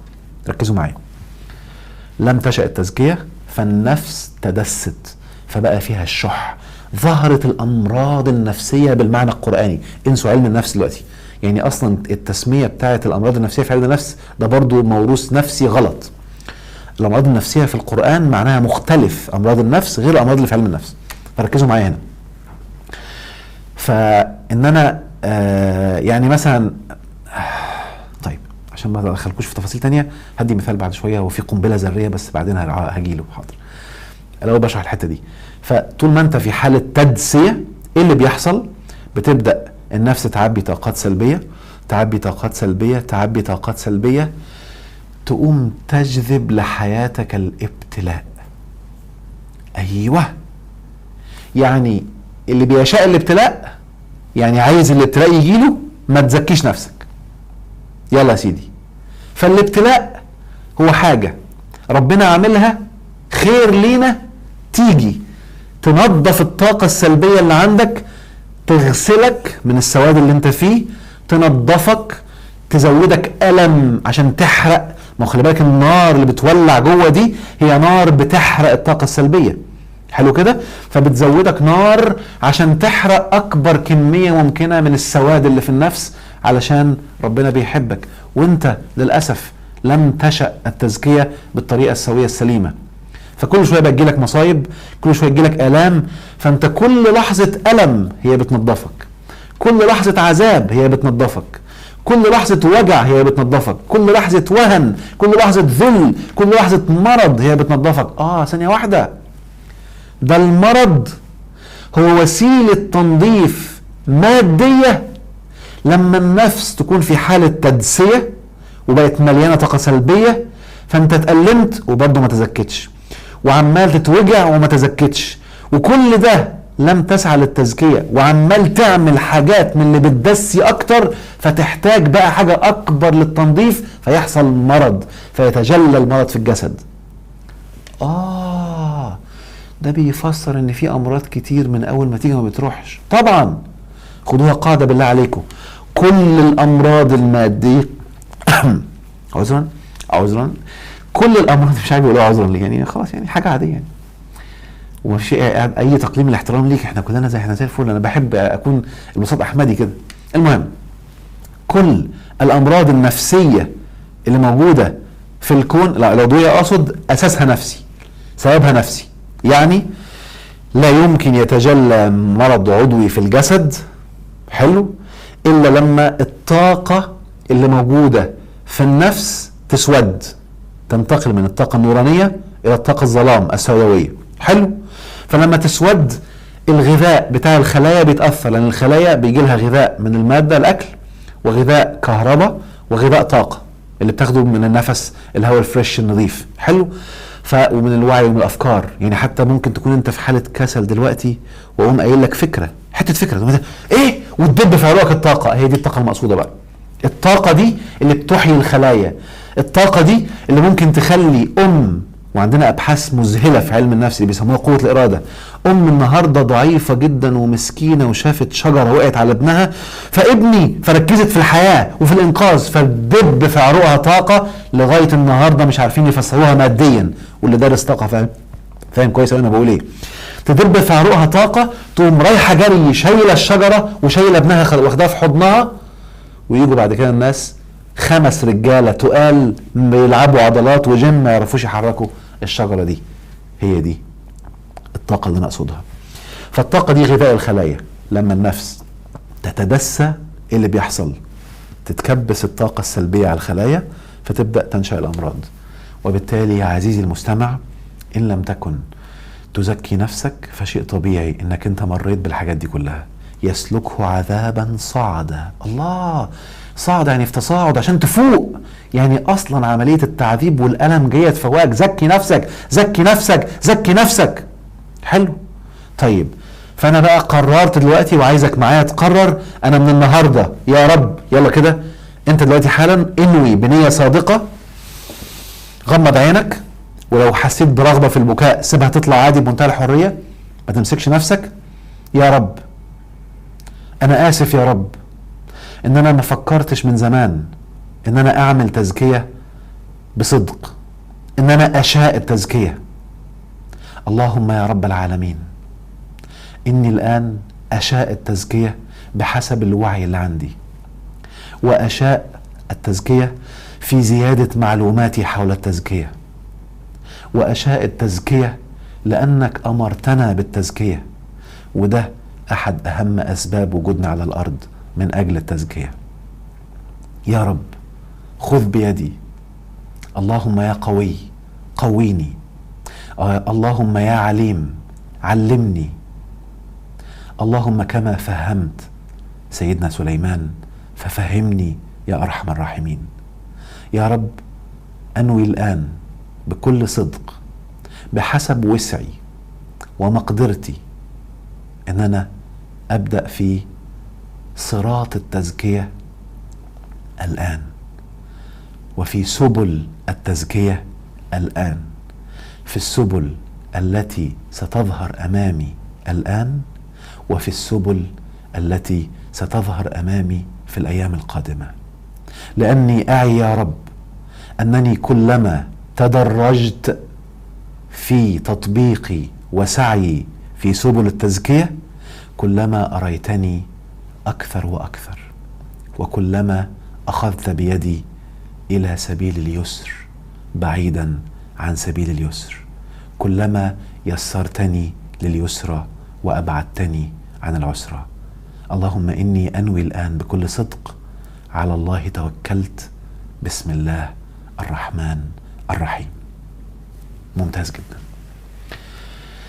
عارف ان انت ممكن تجيلك فكرة، طب انا ممكن ما اطبقش، ممكن اكسل. انا قلت بوسعي، ده وسعك، اعمل باللي انت فيه. انت الان الكسل عندك 90%، 99% انت بوسعك 1%، وزوده يبقى 2. انت بتتزكى الان في كل حاجة بقى. المهم انه بوسعك، عشان بس ساعات الشيطان بيجي يخوف الناس ويرعبهم. انا ممكن اكسل، انت كده بتعاهد ربنا. لا، سيبك منه، ربنا ادرى بيك. يلا، رقم 1 في التزكية. الترتيب بتاعي مش لازم ترتيب فيه الأهمية، أنا بتكلم في الحاجات اللي أنا شايفها مهمة وأساسية في التزكية، وشفتها في جلسات مع الناس بصورة مذهلة، والعكس بتاعها بيدسي. رقم 1، أول حد من حدود الله حد الحرية، إياك أن تتعداه. يعني إيه حد الحرية؟ يعني كل مخلوق حر في اللي ربنا سبحانه وتعالى اداهوله، حر يختار ما يشاء، حر يختار ان يؤمن او يختار انه يكفر، حر انه يختار انه يتزكى او يختار انه يدسي نفسه، هو حر مالكش دعوه. يعني عارفين سوره عبس وتولى؟ ربنا حتى يعني من ضمن المعلومات الرهيبه الرائعه، فاكرين لما كنت بقول لكم عليكم انفسكم وليس عليك هداهم؟ اهو يلا بقى ربنا بيقول لسيدنا محمد وما عليك الا يزكى، يعني ما عليكش، هو مش عايز يزكى، انت مالك؟ يعني بمعنى ربنا بيعاتب رسوله وما عليك الا يزكى. ايه المشكله؟ مش عليك انت، مش شغلك تزكى ما تزكاش، مش شغلك. بيكلم الرسول. تخيل بقى لما تبقى عايزه تزكي عيالها، بتدمر نفسها حرفيا. اول وسيله لتدسيه النفس ان انا ابقى بجبر اللي قدامي على التزكيه، يذاكر كويس، يتطور، يعمل وهمي هو. انا بدمر نفسي الان. ليه؟ لاني بخالف الامر القراني الواضح، عليكم انفسكم. طب يعني ايه الكلام ده؟ ما على الرسول الا البلاغ. يعني ايه الكلام ده؟ يعني دوري بذكاء. وطبعا اللي بيتعامل مع الموضوع ده في التربيه انتبهوا عشان ما حدش يعمل مصيبه دلوقتي. ما تقولش ده هو قال لي هو حر اسيبه، لا. لو انت اتعلمت يا اب ويا ام وسائل التربيه بالتزكيه بالحريه، هتعرف تنشئ عند ابنك المشيئه، وتنشئ عنده الاراده الاول ثم المشيئه والرغبه، فهو يبقى عايز بحريه. حلو، ليها طرق كتير عشان كان مهم تقرا فيها تدرس فيها. انا فتحت لك باب اهو، ابحثوا عنها. بس اهم حاجه ان انا ابقى واعي. كل الناس احرار. واقول لكم على سر، الارض عشان اريحكم، لان في ناس كتير في الجلسات بشوفهم مش واخدين بالهم من الحته دي. الارض ستظل الى الابد النسبه الاكثر فيها السيئين والنسبه الاقل الكويسين.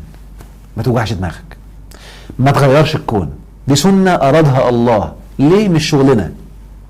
اكثرهم دايما فاسقين، وما اكثر الناس ولو حرصت بمؤمنين، اكثرهم لا يعلمون، جاهلين. الاكثر دايما على غلط. خلاص، عشان كده لما يجي لك حد من الموروث يقول لك يعني الاكثريه هم الصح، تعرف ان هو بيعاكس الايات القرانيه. الاكثريه دايما على غلط، فانتبه من قاعده الله يخليك دي. وموضوع الجماعه والاجتمعت والكلام اللي بيقولوه كتير، عشان دايما لما يقول لك اجتمع تعرف انه هيخالف ايه قرانيه او هيخالف مصيبه او هيديك حاجه عكس اللي ربنا قاله، فلازم يخوفك بعمليه انه اجمعت واجمع. وانا اتكلمت عنها بالتفصيل في برنامج ملفات من 4-5 سنين. مصيبه عشان بس ما اخبطش في الحته دي عشان محتاجه شرح ومش هينفع، فانت اسمع الحلقه عشان تفهم انا قلتها بالتفصيل، عشان ما تصدمش وتلاقي نفسك المعلومه مش واضحه. فالاكثريه دايما على غلط، وبالتالي انا واعي ان انا لما هبلغ، انتبه بقى، كل ما هخلي 1 أو 2 يسمع كلامي ويطبق، الحمد لله ان 1 من الاكثريه بقى زي الفل، هبقى سعيد بيه واشوف 2 3 بس. متبقاش عايز تغير الكون. فانا بستخدم اسلوب الدعاء بذكاء. وخلي بالك بقى، اللي مش واعي الموضوع ده هيعمل كل نواهي الدين. يلا يا سيدي، الاكراه من اساليب التدسيه، يكره اولاده، يغصب عليهم.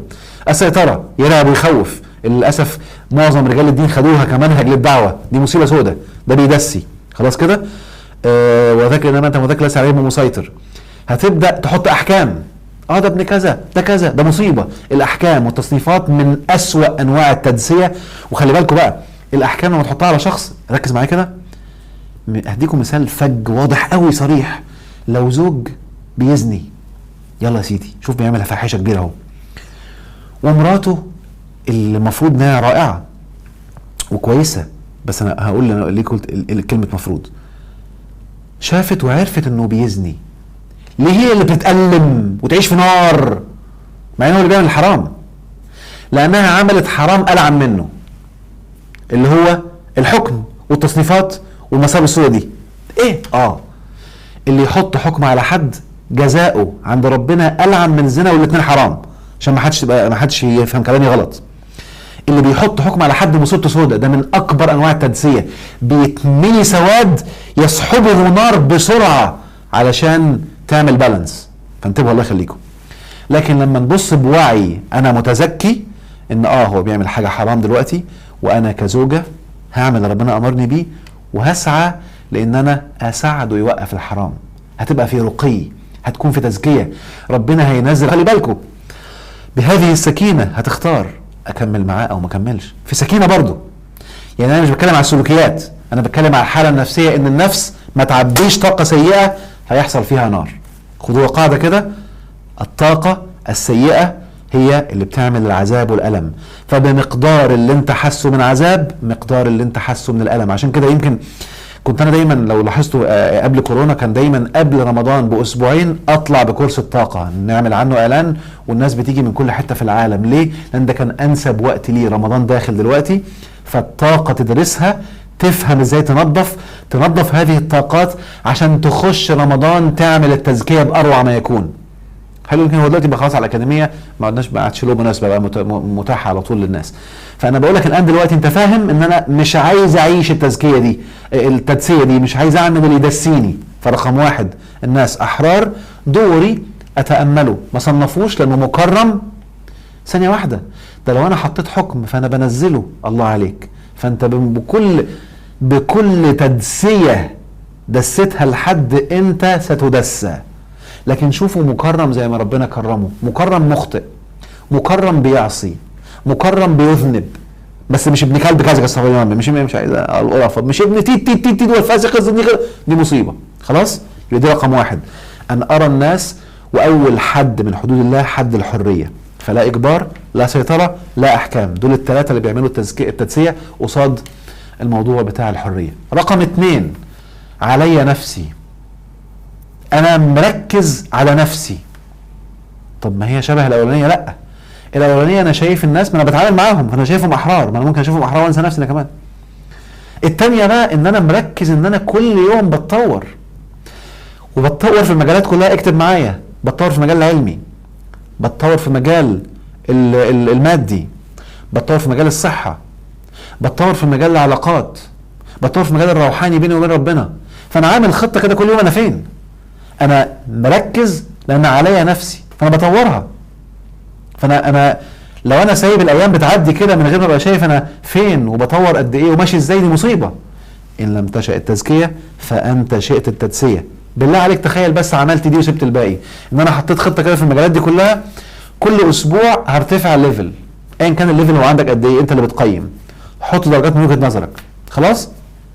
في العلاقات لو عملت كده يبقى ارتفعت الليفل. في الفلوس لو ارتفعت كده يبقى ارتفعت الليفل. ممكن حتى الفلوس مش لازم تكون ماده، المعلومات اللي تخليني بعد كده هكسب بس ليفل. في التطوير العلمي يبقى ارتفعت ليفل، فانا اخدت كذا، طبقت كذا، فانا كل مره في حاله تزكيه. وصلت؟ ده من اخطر المواضيع. فلو ما عملتش كده وسايب نفسك باكل واشرب وانام واتفسح هتدسي نفسك وهتبوظ. وده اللي بيفسر ليه اكتر الناس اللي منطلقين معهم فلوس وبيخرجوا شكلهم حلو تعساء مستمتعين، تعساء معذبين. واسألني انا، دي شغلتي. هقول لك قاعده، عشان ساعات بعض الشباب يقول لي ايه يا دكتور انت قاعد تقول كذا كذا كذا، وان اللي معاهم يعني ان بيبقى في ناس كتير بيعملوا غلط وبيبقى عايش عذاب. انا بشوف ناس والله العظيم بيعملوا تدسيه وبيعملوا حاجات غلط وبيعملوا احكام وعايشين سعداء مستمتعين. فبقول له سعداء مستمتعين، انت عارف معنى السعاده؟ انت دقت طعم السعاده؟ هقول لك على حاجه دلوقتي قدامي اللي بتسمعني، ترمومتر تعرف ان اللي بيعمله مستحيل يكون ضايق 1 على 1000 من السعاده. اللي بيشرب سجاير او بيشرب مخدرات او بيشرب خمر، والله وانا بكررها، اللي بيشرب سجاير، بيشرب مخدرات، بيشرب خمره، والله ما هو ضايق اول درجه من درجات السعاده. ممكن يدوق متعه، هو حتى مش عارف فرق بين الاثنين. ممكن يدوق متعه ليه استمتاع بحاجات. انا شربت النهارده حاجه مسكره، دي اسمها متعه. بس فين السعاده بقى؟ السعاده حاجه بتنفر من ريحه السجاير، مش يشربها، من ريحتها مقرفه. نفسه تنفر من قرف الخمر. مش بص يا باشا، عشان ينسى الالم اللي هو فيه بتلاقيه هي ريحتها معفنه وطعمها زباله، تلاقيه بيشرب كده لانها مقرفه وقرف. هو عايز النسيان اللي بيحصل بعدها، فريحتها معفنه وطعمها معفن، بس هو عايز يشرب عشان يسكر ويرتاح ويلعلع ويصهلل، لانه وقف التفكير اللي عامل له الالم والعذاب اللي جوه. فانتبهوا الله يخليكم. وبالتالي اللي ضايق طعم السعاده الحقيقيه والنعيم الحقيقي مستحيل لا يشرب سجاير ولا يشرب خمر او ياخد مخدرات.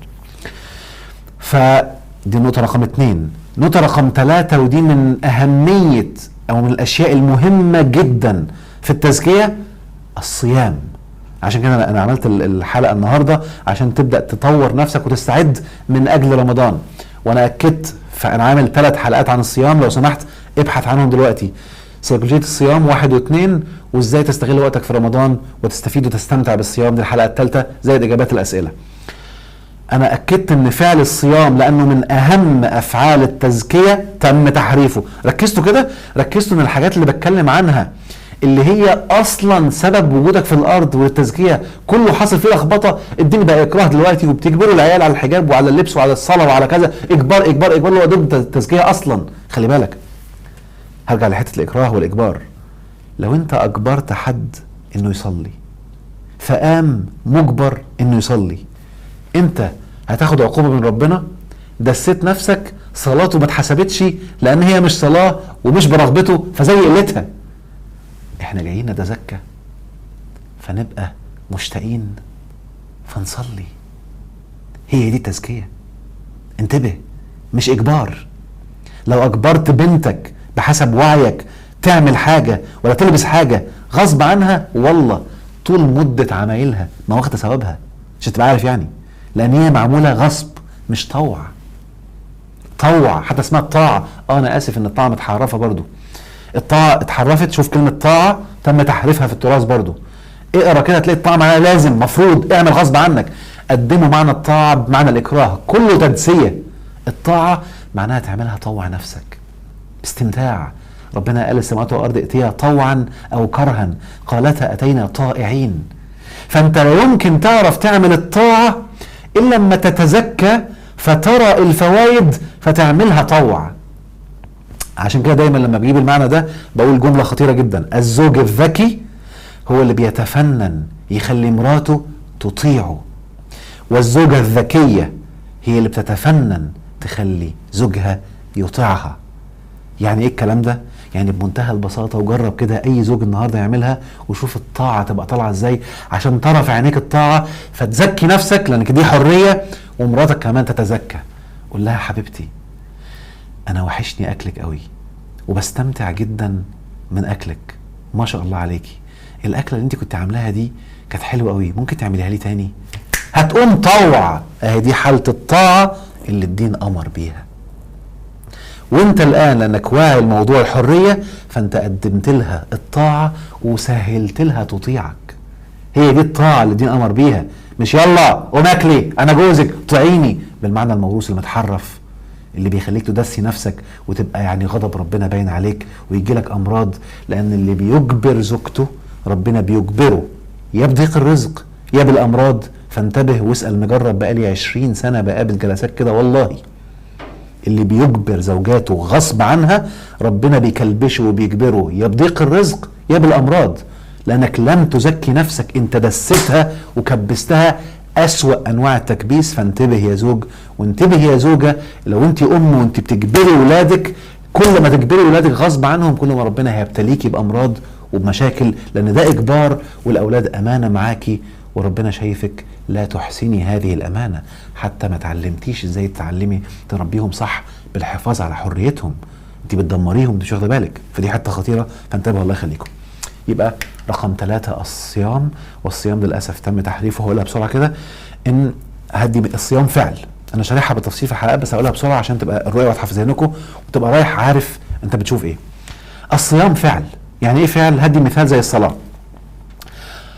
الصلاة هي فعل أنت بتعمله دلوقتي، تتصل بالله سبحانه وتعالى في حالة اتصال، ولأنك في حالة اتصال مع الله سبحانه وتعالى، ركز معايا كده، مش هتاكل، مش هتشرب، لو حد كلمك مش هترد عليه، صح؟ مش هتروح تخش الحمام، حلو؟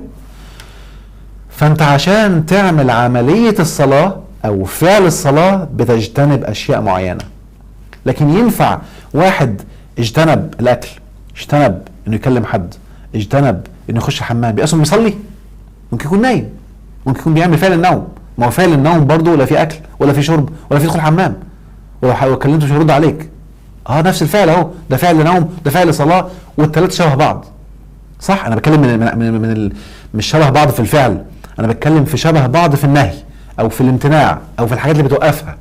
خلي بالك بقى، ففي امر اسمه صيام مش هينفع تعمله الا لما تعمل امر تاني اسمه امساك. يعني ايه الكلام ده؟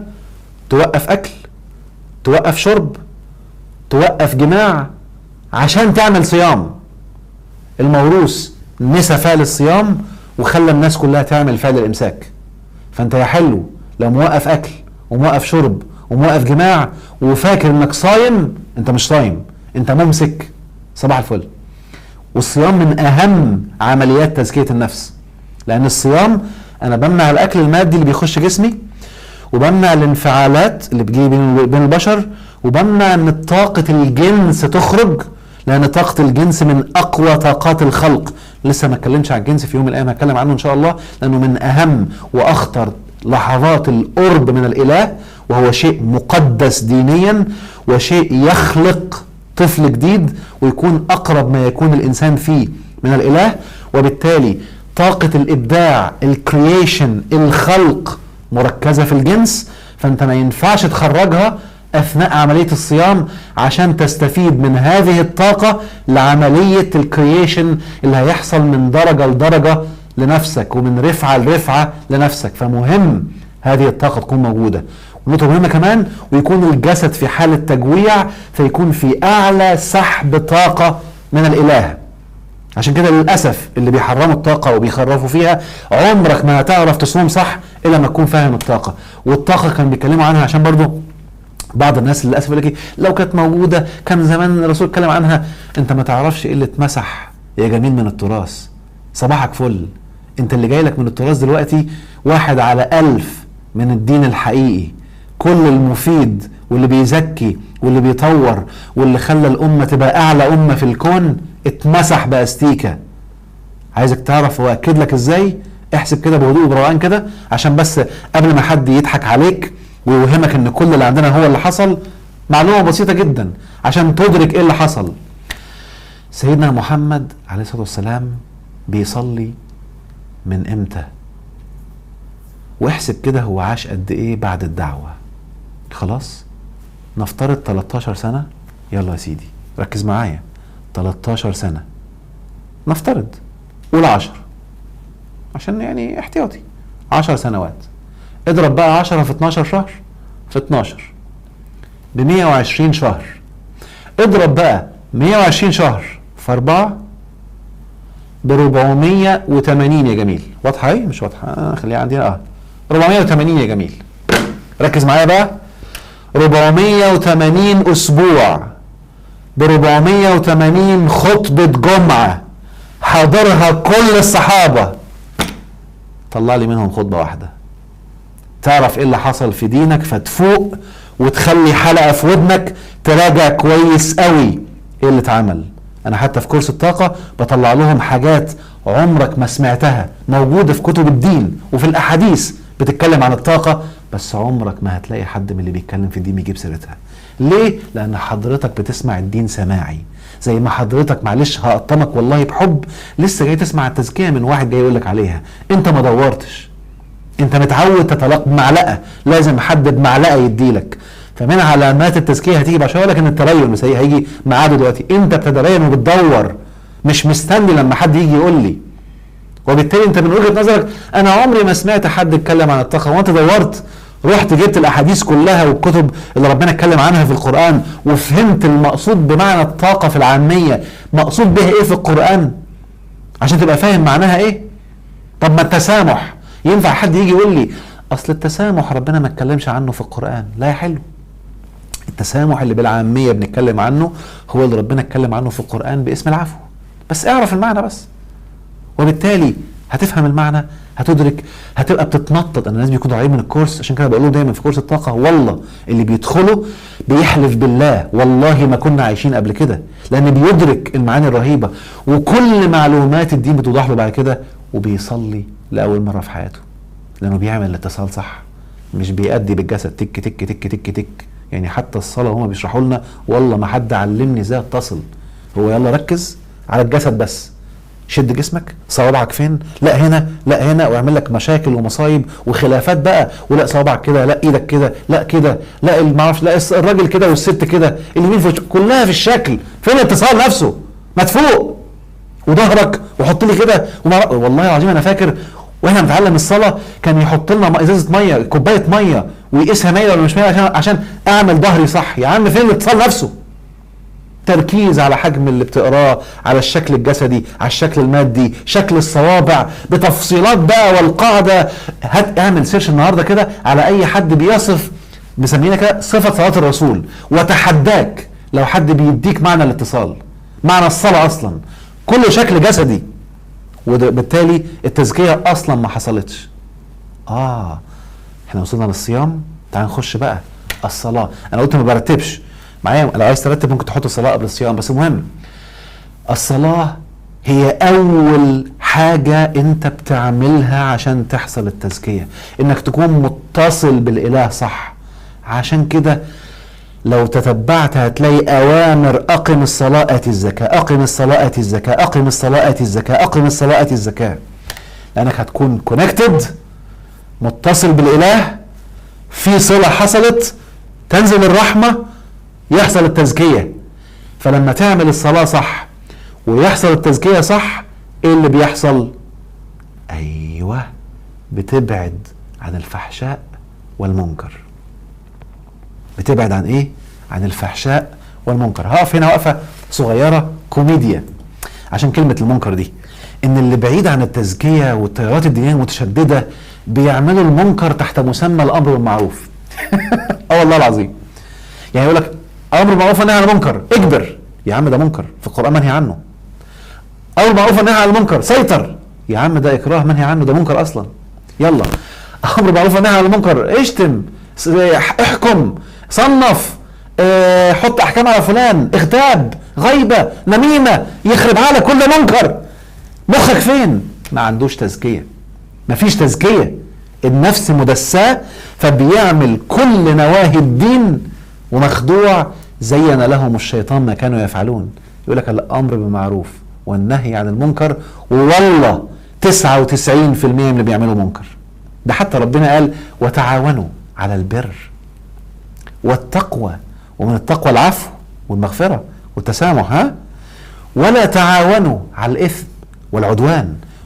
هتلاقيهم من أكبر الناس بيتعاونوا على العدوان والغيبة والنميمة والفضح والحق، وفاكر نفسه ادخل أي موقع عندهم ولا أي صفحة، آيات دينية، آيات وأحاديث، مفيش تزكية حقيقية، في تدسية.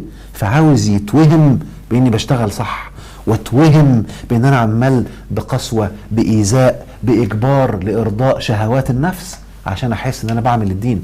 لان النفس لما تتدسى بترى الاوامر عكس. ولا يمكن، هقول لك قاعدة خطيرة جدا،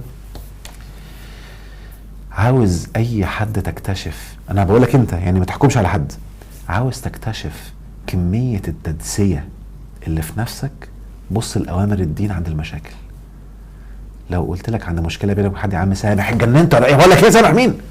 يلا، ده التدسيه عاليه قوي. لو زوجه مثلا قفشت جوزها بيعمل كارثه ولا كذا، سامح يا سامح، تدسيه. لو اب ولا ام شاف ابنه، لو زوج شاف ابنه زوجته عامله حاجه يعني جنسيه ولا حاجه، ويا عم تعالى سامح سامح، تدسيه. الايجو والكبر والزوج مصيبه، كوارث كوارث كوارث كوارث. والنفس مليانه طاقه سلبيه معبيه، وبالتالي في غلظه. يعني في ناس كتير جدا ساعات بتقول لي ايه يا دكتور، والله العظيم ما انا عارف، انا مش فاهم التسامح هعمله ازاي. يعني ايه اكون متسامح؟ انا بمثل ان انا متسامحه، بس عايز اقوم اكسر اللي قدامي وعايز اعمل تسامح، مش عارفه. ايوه، او مش عارف. ايوه، النفس في حاله تدسيه، لم تتزكى. اللي بيتزكى اوتوماتيك بيعرف يعمل العفو بمنتهى السهوله وبمنتهى التسامح، لانه بدا يعمله تدريجي وخد خطوات، فبدات النفس ترتقي وترتقي وترتقي. يلا قلنا موضوع الصلاه، والصلاه ابسط حاجه انك وانت بتعملها تبقى مستحضر ان انت دلوقتي مع اله الكون، وتنسى كل حاجه. تفكيرك انك في معيه الاله، متصل، حسه كانك مفيش حد دلوقتي في الكون غيرك، وانت وهو وبس. وانك بتتغسل بالنور من الاله، بتتغسل، يعني في طاقة سيئة بتتلاشى وبتتشال منك تماما. حلو كده؟ وبالتالي انت في هذا الاتصال خلي بالك، فذكر يعني قد افلح من تزكى، خلاص، وذكر اسم ربه فصلى.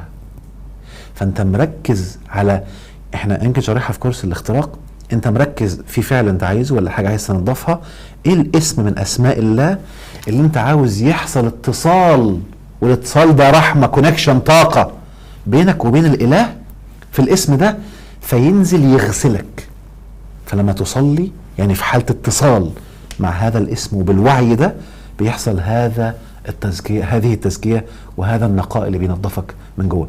على فكره من ضمن المعاني، يعني انت عشان تتزكى بتنظف عشان تشحن. يعني حتى كمان كان بعض الناس بيسالوني انت ليه متبني مدرسه البرانيك هيلينج في الطاقه؟ هي مدارس كتير وانا بصراحه قعدت اجرب كله. ففي مدرسه زي الريكي مثلا، مدرسه تلاقيها الطاقه السلبيه وانا بشحن طاقه بوزيتيف، فالطاقه السلبيه بتقعد تخرج مع الشحن لغايه ما تنضف. فالطريقه دي ما ريحتني، ما اعرفش، انا جوايا كده حاجه مش مريحاني، لان مهما كان بتطول شويه، بتاخد وقت، مع احترامي طبعا للمدرسه واللي بيتبعها، انا مش متبعها. فهي بتعتمد على ان انا بشحن طاقه ايجابيه وهي بتنظف السلبي. ما عندهمش التفريغ، ما عندهمش ان انا بفرغ الطاقه الاول عشان اشحن طاقه بدلها. حلو. البرانيك هيلينج بيفرغ عشان اشحن. ولما درستها يعني انا في مقوله كده كان الصحابه بيقولوها دايما، كان رسول الله صلى الله عليه وسلم يفرغنا او يفرغنا ثم يملأنا. اللي طلع بعدها مصطلح موجود في التيار الديني الصوفي، في التراث الصوفي، اللي هو التحلية قبل التخلية قبل التحلية. بتخلى عن كل حاجة تنظف تسيء للنفس، من أي عادات سيئة، من أي أفكار، من أي شيء سيء يسيء للنفس، عشان أحلي بالأخلاق والنظافة.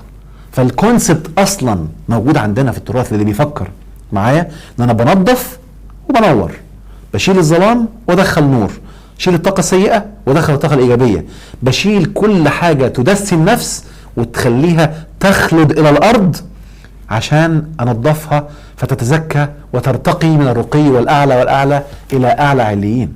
حلو كده؟ هديكوا حتة كده أنا بقولها في كورس بس هو لسه منزلش، هينزل يمكن بعد سنة، اسمه شفرة الكون. في شفرة الكون انا بتكلم في تفاصيل كتير من دي بتبقى خطيره قوي، وبيبقى هو كورس متقدم جدا، فلازم تكون حاضر قبليه كل او على الاقل 3 كورسات عشان تفهم تقل المعلومات اللي فيه. بديلهم معلومه بسيطه جدا، بقول لهم ان ربنا كان بيكلمنا في القران وبيقول بسم الله الرحمن الرحيم، الم تر الى الفلك تجري في البحر. الفلك بيتكلم عن الفلك اللي هي السفن، يعني ان في ذلك الايات، ان في ذلك الايات، ان في ذلك الايات. ايات؟ ايه الايات اللي في الفلك؟ وانا قاعد اتبين وبدور وعايز اعرف ايه الايات اللي في الفلك دي، وانا عندي معلومة قديمة. المعلومة دي بتقول ان القرآن ده من تراثنا الجميل على فكرة، القرآن كتاب الله المقروء والكون كتاب الله المنظور. وده بيفسر ليه كل ما في الغرب بيطلعوا اكتشاف جديد نلاقيه عندنا. ما هو هم بيدوروا بره في الكون المنظور، واحنا ما دورناش جوه. ده اصله موجود. فعشان كده انا بعمل العكس دلوقتي، بطلع من المكتوب عشان نطلع وننشئ ونلاقي المنظور اللي بره. فركزوا معايا. فقعدت اتامل السفينه، طب ايه الايات اللي فيها؟ اكيد فيها ايات. فاول خاطر تبادر الى ذهني ساعتها، تصدق ثانيه واحده، لو جينا نبص على السماوات والأرض، انتبه بالله عليك، لو جيت تشوف البحر كأنه نموذج مادي بيديك إشارة للي بيتفكر، لأولي الألباب، للسماء والأرض. خلاص؟ فالبحر، المية وقاع البحر نموذج للسماوات والأرض. يبقى الأرض هي قاع السماوات والسماء هي البحر. عايز بقى ابص على المية عشان ادرك وارى قوانين ربنا في الكون. حلو كده؟ وبالتالي الارض اللي احنا عايشين فيها الان هي قاع السماوات، فاحنا الان في القاع. وهتلاقي دايما القرآن بيتكلم كمان أخلد إلى الأرض، اللي بيتبع الشهوة، والشهوة غذاء الجسد، الجسد بينزل فيخلد الأرض فيتقل فيبقى تحت. السفينة لو ملينا البطن بتاعتها حديد وحاجات تقيلة، أيوة اللي طلع في ذهنك، هتخلد إلى الأرض، هتقع، هتنزل، هتغرق، هتنزل للقاع. عشان اخلي السفينة تتزكى وترتقي وتعوم على طرف المية وتشيل تقل رهيب آلاف الأطنان، حرفيا آلاف الأطنان، لازم تكون السفينة من جوه مزكاة نظيفة، فيها طاقة بيور كده، هواء حلو. الله عليك. فكأنها إشارة لأنفسنا، كل ما عبيت نفسك شهوات دنيا وبلاوي وغل وحقد وكل الطاقات السيئة بتاعت السيئات والذنوب، كل ما نفسك تدست ونزلت لغاية ما لقيت نفسك زيك زي المخلوقات التانية، حيوانات بالظبط، بتجري ممكن تقتل عشان فلوس، وممكن يعني أخوك أو أمك ولا أبوك تعمل مصايب معاهم عشان شوية ماديات. الإنسان بيبقى والله العظيم في درجة أحط من الحيوان كل ما بيتبع شهواته. حلو كده. ممكن تقتل كمان، وفي ناس بيقتلوا وبلاوي زرقاء سمعنا عنها حتى في التاريخ. لكن كل ما زكيت نفسك كل ما النفس خفت وارتقت، فقعدت ترتقي. فالجسد هو اللي على الأرض، ولكن نفسك بترتقي لغاية ما تبقى في أعلى عليين. واللي نفسه في أعلى عليين هو اللي ضايق السعادة وضايق المتعة والجذب عنده في أعلى حالاته، وبالتالي بيبدأ من نفسه اللي في أعلى عليين بيسعى في الأرض من الجنة. فنفسه بتدخل الجنة وجسده بيكون بيسعى في الأرض، فبيدخل الجنة، يعني حرفيا بيدخل الجنة لغاية لما ينتهي الاختبار بتاعه في الأرض فينفصل ويكمل هناك. ودايما بقول جملة خطيرة جدا جدا جدا، للأسف عدم وعي الناس ليها بيضيعهم، إن درجة دخولك في جنة الآخرة بتبدأ من درجة دخولك من آخر درجة. هعيد الجملة تاني معلش. درجة دخولك جنة الآخرة من آخر درجة وصلت لها في جنة الدنيا. فاوعى حد يضحك عليك ويخدعك ويوهمك انك تبقى عايش هنا في الدنيا في الجحيم وفي الآلام وانت ماشي صح وهتخش الجنة. حلو كده. فانتبه الله يخليك. وبالتالي التزكية هي اللي بتدخلك الجنة. خلصنا كام نقطة دلوقتي؟ يلا قولوا معايا. 1 الحرية، رقم 2 أركز على نفسي، رقم 3 الصيام، رقم 4 الصلاة، الاتصال الحقيقي بالإله. خلي بالكم في حاجة في القرآن اسمها صلاة بالمد، صلاة، في حاجة اسمها صلاة بالواو. حلو كده. الصلاة اللي بالمد هي اللي انت بتعملها مع الإله طول الوقت، في اتصال المفروض تكون وانت بتاكل في حالة اتصال. دي الصلاة اللي بالمد، ودي اللي ما بيعملهاش بيتعذب. حلو كده. والصلاة اللي بتزكيك وتطورك أكتر وأكتر هي اللي ليها أوقات محددة تفصل فيها عن العالم وتعملها، دي اللي بالواو. خلاص ده تركيز. عشان كده هي شبه الزكاة، اللي هتلاقي الزكاة رسمتها بالواو برضو. أي شيء مضمون في الغالب بيكون بيركز على جوه. حلو. الضمة تشير إلى جوه مش الشيء الظاهري. يعني حتى كمان سريعا كده عشان هقولها بسرعة كده، في حاجة اسمها خلق مفتوحة ايه حرف الخاء، وخلق مضمومة. يلا القاعدة ايه؟ كل ما كان مضموم يبقى جوه. حلو. يلا كره وكره. كره يعني انا اكرهك، فشيء من بره بيضغط عليك يكرهك على شيء. وانا كره انا بكرهها، يبقى شيء جوه. حالة الكره نبع من داخلي، بس الكره ده جاي من الخارج مفتوحة. يلا خلق وخلق.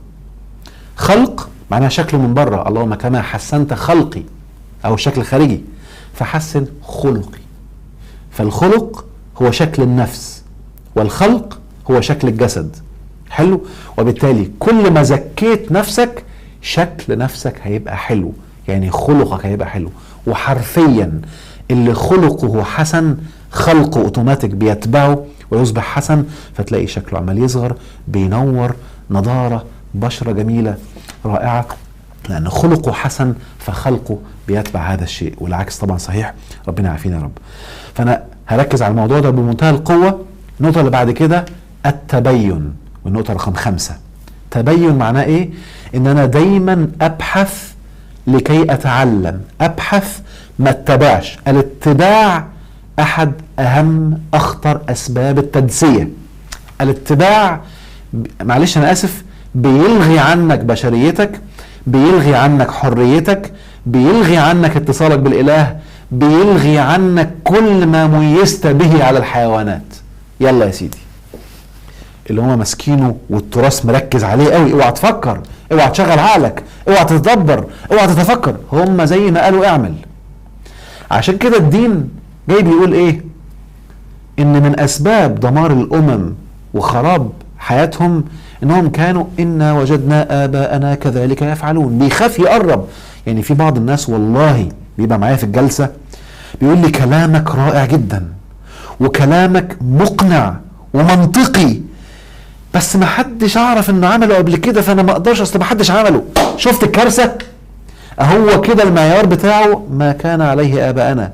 قال يعني كل اللي كانوا بيعملوه زمان كان عندنا. لسه قايل لك في بلاوي اتمسحت، بلاوي اتحرفت. الكتاب اللي ربنا اداهولنا بيبين لنا كل حاجة. عشان كده الكتاب نازل ليبين لنا، يبين اللي اختلفنا، اللي احنا مختلفين فيه، ليبين لنا الدين، ليبين لنا كل حاجة. فهو تبيان كل شيء، فترجع له إذا عايز تعرف. لكن معيار الآباء والأجداد من أسوأ أدوات التدسية. بيوقف المخ ويخليك تابع ويخليك خايف تفكر ويخليك هو معقول أنا صح وكله غلط؟ دي مصيبة. ده معيار الجماعة اللي لغاية النهاردة مخلي ناس كتير جدا ممكن بتعمل كارثة مش عايز يفكر. والله كنت أنا ونانسي في رحلة لبالي، واحد حاطط صنم قدامه والراجل بيشرب سيجارة، يا ربي بيولع سيجارة، ولعها لما ولعت وحطها في بق الإله عشان يمزجه. ده وعيه يعني بكل المنطق، مفيش عقل مع احترامي للي بيعمله، ما فكرش، ده صنم تمثال. بس هو الآباء والأجداد بيعملوا كده فهو بيعمل زيهم. ولو جيت تفكروا بالمنطق، منطق مين يا ابو منطق؟ ما انت هتمنطق للدين، في الدين مفيش منطق. ها شبه كلمة عندك كده، هتمنطق؟ اللي بيستخدم العقل في الدين هو كده. عشان كده بعض الناس اللي التيارات المشددة عندهم مقولة كارثية اسمها لا دين إلا ما قال وقيل وروي. هم حاليا بيخبوها بس بينهم بيقولوها، وده اللي بيعملوه. لا دين إلا ما قال وقيل وروي. ما تشغلش مخك، وبالتالي يا رب خليني زيهم وبقى ماشي تابع تابع تابع تابع. لا، المتبين. ولو ركزت هتلاقي كل رسول كان بيجي في مرحلة معينة لهدم اللي كانوا بيعملوه قبل كده وينشئ الوعي ويحررك. تصدق يحررك من الكلبشات بتاعة الوعي القديم والأغلال بتاعة الوعي القديم، ويحررك. الذين يتبعون الرسول النبي الأمي الذي يجدونه مكتوبا عندهم في التوراة والإنجيل يأمرهم بالمعروف وينهاهم عن المنكر ويحل لهم الطيبات ويحرم عليهم الخبائث ويضع عنهم إصرهم والأغلال التي كانت عليهم. فالذين آمنوا به، الذين يا ربي صحيح، فالذين تبعوه ونصروه واتبعوا النور الذي أنزل به، الذي أنزل معه. أنا الآية هربت من دماغي معلش. المهم، فمهم اتبع علشان أتحرر من هذه الأصنام. فعشان تتزكى لازم تتبين. تصدق ده أنا في حاجات كتير بقعد أعملها كده، ولما يحصل خطأ ويحصل كارثة أنا ما فكرتش ليه. شفت؟ فبتحصل لك كارثة عشان تكشف عنك غطاء فتكتشف الصح. طب ما لو تبينت من الأول كنت تزكيت. فالمشاكل هي تزكية عشان انت ما تبينتش، ولو تبينت مش هيحصل لك المشاكل وهتتزكى كده كده برضو. وصلت؟ فالتبين يعني معناها ثانية واحدة أنا هبدأ أشوف. وعلى فكرة البيان، عارف كلمة بان وكلمة ظهر إيه الفرق بينهم؟ ظهر يعني ممكن النهاردة مثلا أمسك الإزازة دي، خلاص بص كده على الشاشة، شايف طرفها اهو كده اسمها الازازة ظهرت، اي طرف منها اسمه ظهر. لكن كده، بس مش عايز ابين بقى عشان متبقاش دعاية، كده الازازة ظهرت برضو.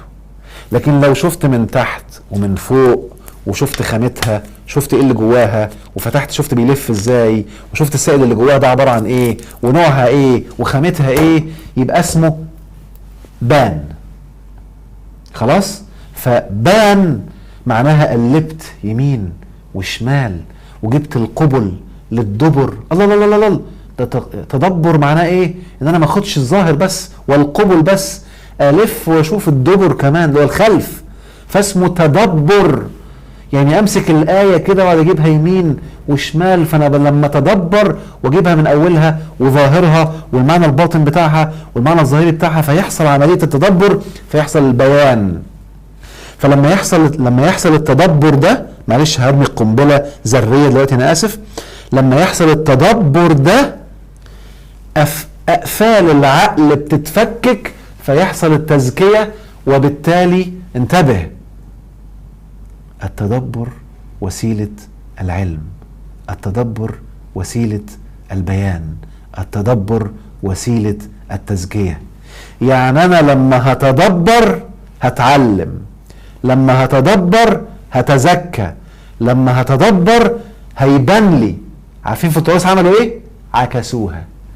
انت لازم تكون دارس ومتعلم وفاهم وبين لك الاشياء قبل ما تتدبر. شفت الكارثه؟ شفت الكارثه؟ وبالتالي انت ما ينفعش تتدبر، انت ما درستش، ويحط لك بقى كل الحاجات ما انزل الله من سلطان. اعمل سيرش كده على الحاجات اللي المفروض تعملها عشان تتدبر، وادوات التدبر، والمفروض مين المؤهل بالتدبر، كلها حاجات. انا بأقسم بالله والله الذي لا اله الا هو، لو انا قابلت سيدنا محمد يوم القيامه وقلت له يا رسول الله ايه الحاجات اللي المفروض تبقى عندي عشان اتدبر، ما هيقول لك حاجه من دول، وانا بحلف بالله ولا واحده منهم، لان متحرفين خلاص، ملعوب فيهم. حلو كده. وفي بعضهم حاجات فيها اكاذيب، بيقول لك لازم تعرف ناسخ ومنسوخ، اللي هو كله عباره كذبه اصلا. يعني ناسخ ومنسوخ ده كذبه بالمعنى اللي هو ايات معناها اتغير واتلغوا. مش عايز بقى اخش في الموضوع ده كله، كنا واخدين في الازهر ومنسوخ حكما ومنسوخ لفظا والكلام ده كله ملعوب فيه بالمعنى اللي عندك، مش بالمعنى الاصطلاحي الاصلي. خلاص كده. المعنى اللي عندك ان ايات منسوخه، ان اتنسخ حكمها واتنسخ تطبيقها، ده كارثه، ده تحريف حرفي، ده بقى تبديل مش تحريف، ده ألعن. في تحريف يعني الكلمه زي ما هي وان انا لغيت المعنى، وفي تبديل ان انا لا ده مش موجوده خالص مش هعمله، ده مصيبه. خلاص كده. وبالتالي انا دلوقتي يقول لك لازم تكون عارف الاكاذيب دي كلها عشان تعرف، وتروح الناسخ والمنسوخ تلاقي كوارث زرقاء، بلاوي زرقاء معايا. يعني هديكم مثال حته عليها كده عشان بس تبقى عارف انت بتعمل ايه. ايه في القران بتقول ايه؟ ها، بسم الله الرحمن الرحيم، اواخر سوره البقره اللي هي من اهم المعلومات. وان تبدوا ما في انفسكم او تخفوه يحاسبكم به الله فيغفر لمن يشاء، في مشيئة اهي، ويعذب من يشاء. يعني ما اخدش باسباب المغفرة فهو كده شاء العذاب. اهي الايه بقت واضحة. فوان تبدوا ما في انفسكم او تخفوه، ده بقى في النفس طاقة اهو، هيعذبك بيه ربنا، هيحاسبك بيه اللي جواك. قول لي بالله عليك، انت بتبص عليا كده وما ابدتش حاجة بس جواك غير تجاهي، مش هتحاسب بيه؟ مش هتحس النار؟ بصيت عليا كده وحطيت عليا حكم جواك، مش هتحاسب؟ شفتني انا بتكلم وجواك اتريقت وكذبت كتاب ربنا جواك، اتكبرت عليا جواك، مش ده جوه اهو؟ فربنا بيقول بقى وان تبدوا ما في انفسكم او تخفوه يحاسبكم به الله. هم نسخوا الايه دي خالص، يقول لك منسوخه بالايه اللي بعدها. كوارث، مع انها ايه خطيره جدا لو انت مدركها، انك محاسب على اللي انت بتعمله من سلوكيات نفس او سلوكيات جسد. كان زمانك ركزت، بطلت غل، بطلت حقد، بطلت غيبه، بطلت نميمه. لا بقى خلاص يا عم، ربنا يغفر لي، يغفر لي يا رب والنبي يا رب، الله يا رب والنبي، كانه راعيني يا رب، اللي منهي عنه في الدين، يا رب راعينا. راعينا مين؟ في اشياء قوانين ربنا حاططها. وبالتالي لما انا اكون واعي بقى، اللي اقول لي بالله عليك الكبر اللي هو بيدخل النار بيبقى ظاهر ولا ممكن يكون جوه؟ ولو جوه مش هتحاسب عليه؟ ما تقول لي. طب الشرك، طب ما الشرك جوه. انا النهارده دلوقتي باخد دواء، يلا يا سيدي، وانا معتقد ان هذا الدواء اله وهو اللي بيشفيني، يلا مش هتحاسب عليه، ما هو جوه اهو، ما ابدتوش. فالله يخليك ركز بالله عليك، ده يعني من اكبر اشياء الدين اللي هي فيها الشرك والكلام ده كله موجود جوه معايا، والحسد كله جوه. وحتى سواء ابديت ولا ما ابدوش هتحاسب عليه. الحاسد ده بيتحاسب على حسده وبياكل نار بتغلي جواه، فبيكون بيتحاسب على هذا الحسد رغم انه لم يبديه. ولكن حاجات كتير بقى، وآية السيف اللي طلعت منها داعش ان سيدنا محمد صلى الله عليه وسلم يعني ربنا بعثه بسم الله الرحمن الرحيم. الايات اللي بتقول ايه، افانت تكره الناس حتى يكونوا مؤمنين، وذكر انما انت ذكر ليس عليكم مسيطر، لاغينها وحاطين كده يقول لك ايه، ايه السيف، في ايه كده حاطينها يقول لك لغت كل الايات التانية. فلاعب، انا مش عارف دخلت طولت في الحته دي قوي ليه، بس عشان بس المهم ان الحاجات دي كلها يقول لك لازم تكون دارسها، اللي هي تحط النظارات السوداء عشان تخش على الكتاب وانت معبي نظارات سوداء، فعمرك ما هتطلع المعاني الرهيبه اللي فيه. نظارات سوداء، نظارات سوداء، نظارات سوداء. ده اصلا يا راجل ربنا بيقول، ده انت لو خدت، معلش انا اسف، لو انت مسكت كتاب ربك دلوقتي ورحت تفهمه زي ما الاباء والاجداد قالوه، فانت الان بتتبع الاباء والاجداد. تدبر، انت ممكن تطلع معنى عندك دلوقتي حالا بوعيك انت في الزمن اللي انت فيه، يكون غيرك ما حدش قاله قبل كده ويكون ليك. المهم انك تكون واعي زي ما شرحتها في الفقرات بتاعت الصيام السنه اللي قبل اللي فاتت، انك تبقى عارف المحرمات وعارف العقوبات وهي واضحه زي الشمس. تدبر زي ما انت عايز طالما بعيد عن دول. افرض يا سيدي تدبرت غلط، ما تجيش تقول لي بس القتل حلال، لا معروفه. ما تجيش تقول لي مثلا ان انا لما هغتاب حد وغيبه ونميمه حلال، لا اصل هم عملوها في التراث. في التراث يقول لك ايه، لا نميمه في فاسق، اللي هي كذبه ما حدش عارف مين اللي مالفها. خلاص كده، يعني لما انا انم اللي ربنا منهي عنه نهي عنه. شوف في القران ربنا نهى عن النميمه، وما ينفعش احط حكم على حد انا مش هعرف انه فاسق ولا مش فاسق، مش شغلي، ما عليك من حسابهم من شيء. لا، هو حط حكم، ادي اول مصيبه. وقال لك بقى انك طالما شايفه فاسق يبقى تنم عليه عادي، بتظبط الدين. فيلا بقى، انا شايفك فاسق انم عليك واغتابك، وانت شايفني بتاع طاقه ففاسق نم عليا انت كمان، وانا اشوفك ما اعرفش بتعمل ايه، يلا بقى وبتسبهلله عشان اللي جاي من بره يخرب نصوص دينيه واضحه. فانت بتسيب النص الديني عشان اتباع الاباء والاجداد. فالتدبر هو وسيله بتفكك العقل. افلا يتدبرون القران ام على قلوب اقفالها. فاللي بيقفل، طبعا انا بشاور هنا عشان احنا تعودنا العقل هنا، بس هو المفروض هنا. فاللي بيقفل القلب عن الادراك والوعي هو عدم التدبر. بمجرد ما تتدبر هتلاقي نفسك محتاج تعرف حاجه، هتروح تذاكرها وترجع تتدبر تاني، هتغلط شويه اغلط وارجع تدبر ثالث وتدبر رابع. بعد سنه هتلاقي نفسك، وانا بحلف بالله، تقف قدام اتخن حد من اللي حافظ دين، انا اسف، هتبقى بتلعب بينج بونج معاه. للاسف معلش انا اقول الكلمه دي قد تكون شكلها مش حلو، ولكن لانهم حافظين حافظين حافظين حافظين. اللي بيتدرب بيكون ذهنه شباب حاضر واعي، بيرى حاجات كتير ما حدش اتكلم فيها قبل كده ولا حد خد باله منها قبل كده، وبيفهم اكتر في حياته، فبيحصل تزكيه اعلى اضعاف مضاعفه. حاجه مهمه جدا كمان من ضمن الحاجات اللي انت كل ما تعملها هي مهمه جدا جدا جدا جدا جدا جدا من هنا للسنه الجايه، عن التزكيه. ايه هي؟ انك يعني عارف، لو انا النهارده قلت لك ده واحد مش قادر يسيب ابنه، متدمر لان ابنه تعب، او متدمر لان ابنه ما بيسمعش الكلام، او ام مضيعه ومتدمره عشان ابني بقى ما اعرفش بيعمل ايه، او مش بيصلي مثلا، او كده متدمره، المهم بيعمل حاجه خارج الدين، او مش مذاكر، او بيضل. التعلق اكبر علامه لتنسيه النفس. ان انا مش قادر اعيش الراحه ولا اعيش السعاده الا بفلان، او الا لما اخس، او الا لما ابقى معايا فلوس، او الا لما اجيب الشنطه الغاليه او العربيه الغاليه، او يكون مرتبي كذا. فمن علامات التدسيه التعلق الشديد، معناها ان نفسك في حاله تدسيه رهيبه. فنسف هذه التدسيه هو نسف التعلق، هو ان انا ابقى حر طز في كل شيء، حتى لو كل شيء مش معايا انا واعي ان جاي الارض عشان اتزكى وفي عندي رسالة، فانا هعملها شكلي مش شكلي، مش شغلي، تخنت شويه، خسيت شويه، معرفش طلع لي حاجه، معايا حاجات فقيره، حاجات كذا، مش شغلي، مش مهم الناس، مش مهم تقييمهم، فانا بتزكى.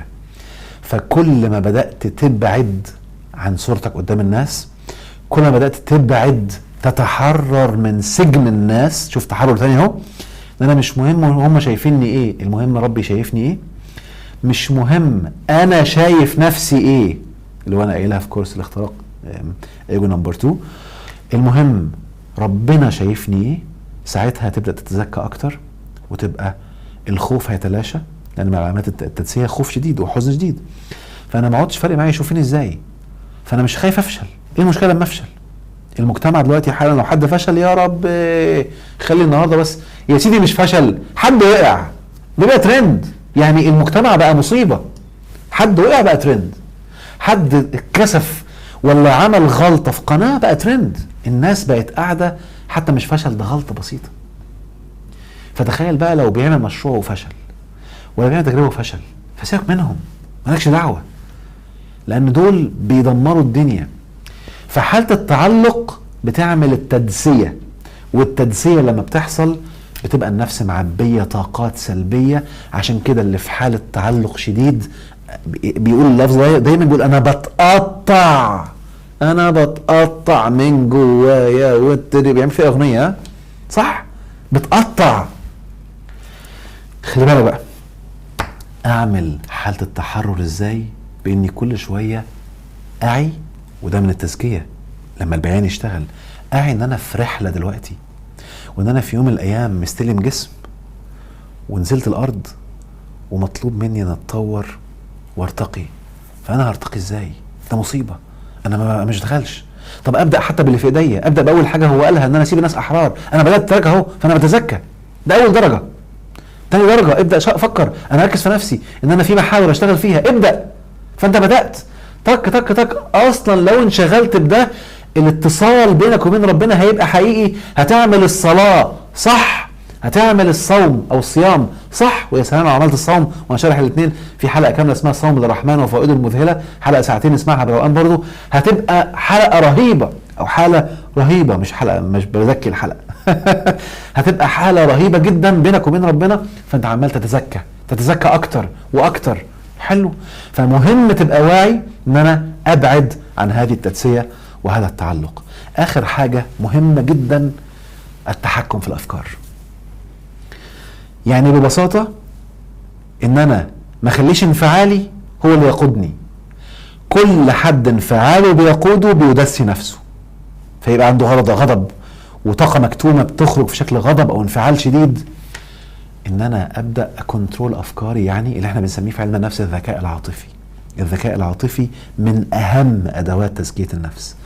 ان انا مثلا ممكن اكون دلوقتي ناوي اذاكر خلاص، فمتحمس في الاول وبدات، وبحط الجدول بقى، ويدخل الشيطان اقعد احسن واطور، ويلا قلم اسود وقلم ابيض، واحط خطه وضيع فيها وقت، في الاخر انام واكمل بكره.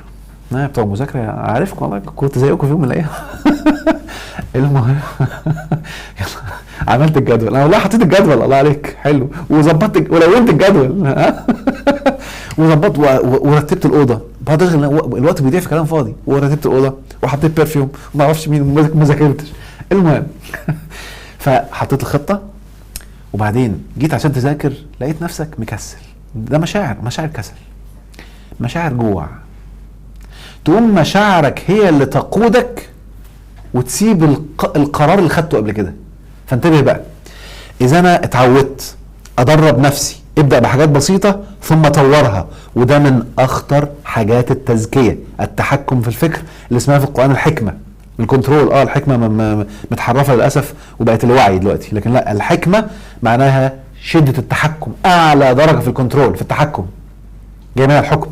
خلاص، فربنا سبحانه وتعالى انزل لنا ايات عشان تدينا حكمة وتزكينا. شوف الاثنين معايا، لما تعمل حكمة تتزكى. خلاص كده. وبالتالي انا دلوقتي بتحكم في افكاري، فانا خدت قرار هذاكر من الساعة كذا للساعة كذا. ده مثال بسيط. جوعت بقى ما جوعتش، اتضايقت ما اتضايقتش، اتنرفزت ما اتنرفزتش، مش شغلي، انا باخد القرار. بعد ما اخلص ابدا اشوف الانفعال بتاعي. جوعت ثانيه معدتي، انا واخد قرار. فيبدا تعلي التحكم في الافكار. النهارده لقيت نفسك متضايق، ثانيه واحده، انا متضايق ليه؟ ده انا متضايق عشان فسرت الموقف كذا. طب انا ايه اللي خلاني احط التفسير ده؟ مفيش تفسيرات تانية؟ واطلع الموقف واحط له 4 5 تفاسير، معاني، ديفينيشن، اشوف ايه المينينج الايجابي وايه المينينج السلبي، وليه خدت السلبي، اخد الايجابي. ده تزكيه، ان انا ببدا ادرب عقلي ان انا بتحكم في تفكيري، بفسر الاشياء بايجابيه، ببدا اشوف مشاعري لما تطلع مش هي اللي بتمشيني، انا القرار اللي بيمشيني، عاداتي اعمل لها كنترول، فساعتها انا بتزكى. يعني كمان من التزكيه ان انا بقيت قائد، مش عاداتي اللي بتقودني، ايوه، مش كسل اللي بيقودني، ايوه.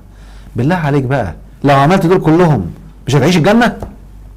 ده انت دلوقتي حالا يا اللي بتسمعني عارف كويس قوي ايه اول خطوه تعملها في طريق نجاحك، وممكن يكون بقالك سنه مكسل تعملها، والله ممكن يكون اكتر من سنه كمان. اضحك قوي، اضحك يا اخويا، اضحك يا اخويا، يا فاشل يا فاشل يا فاشل. صح ولا غلط؟ فانا مهم دلوقتي اخد قرار وابقى واعي ل7 نقاط بتوع التزكيه دول، ودي نقاط انا قايلها باللي انا شايفه في المجتمع. في نقاط تانية كتير طبعا زي ان انا اطلع فلوس والكلام ده مهم قوي، بس انا بتكلم دلوقتي على الحاجات اللي بتعمل تزكيه للنفس من جوه، تقوم ترتقي اكتر واكتر عشان تعيش الجنه حرفيا باذن الله. عارف التدسيه بتعمل شح النفس، فخليني اقول خبطه قلت لكم هقولها بعدين فهقولها دلوقتي عشان برضو للاسف في كلام كتير عنها يعني مش حقيقي، فعايز اوضحها الحته دي.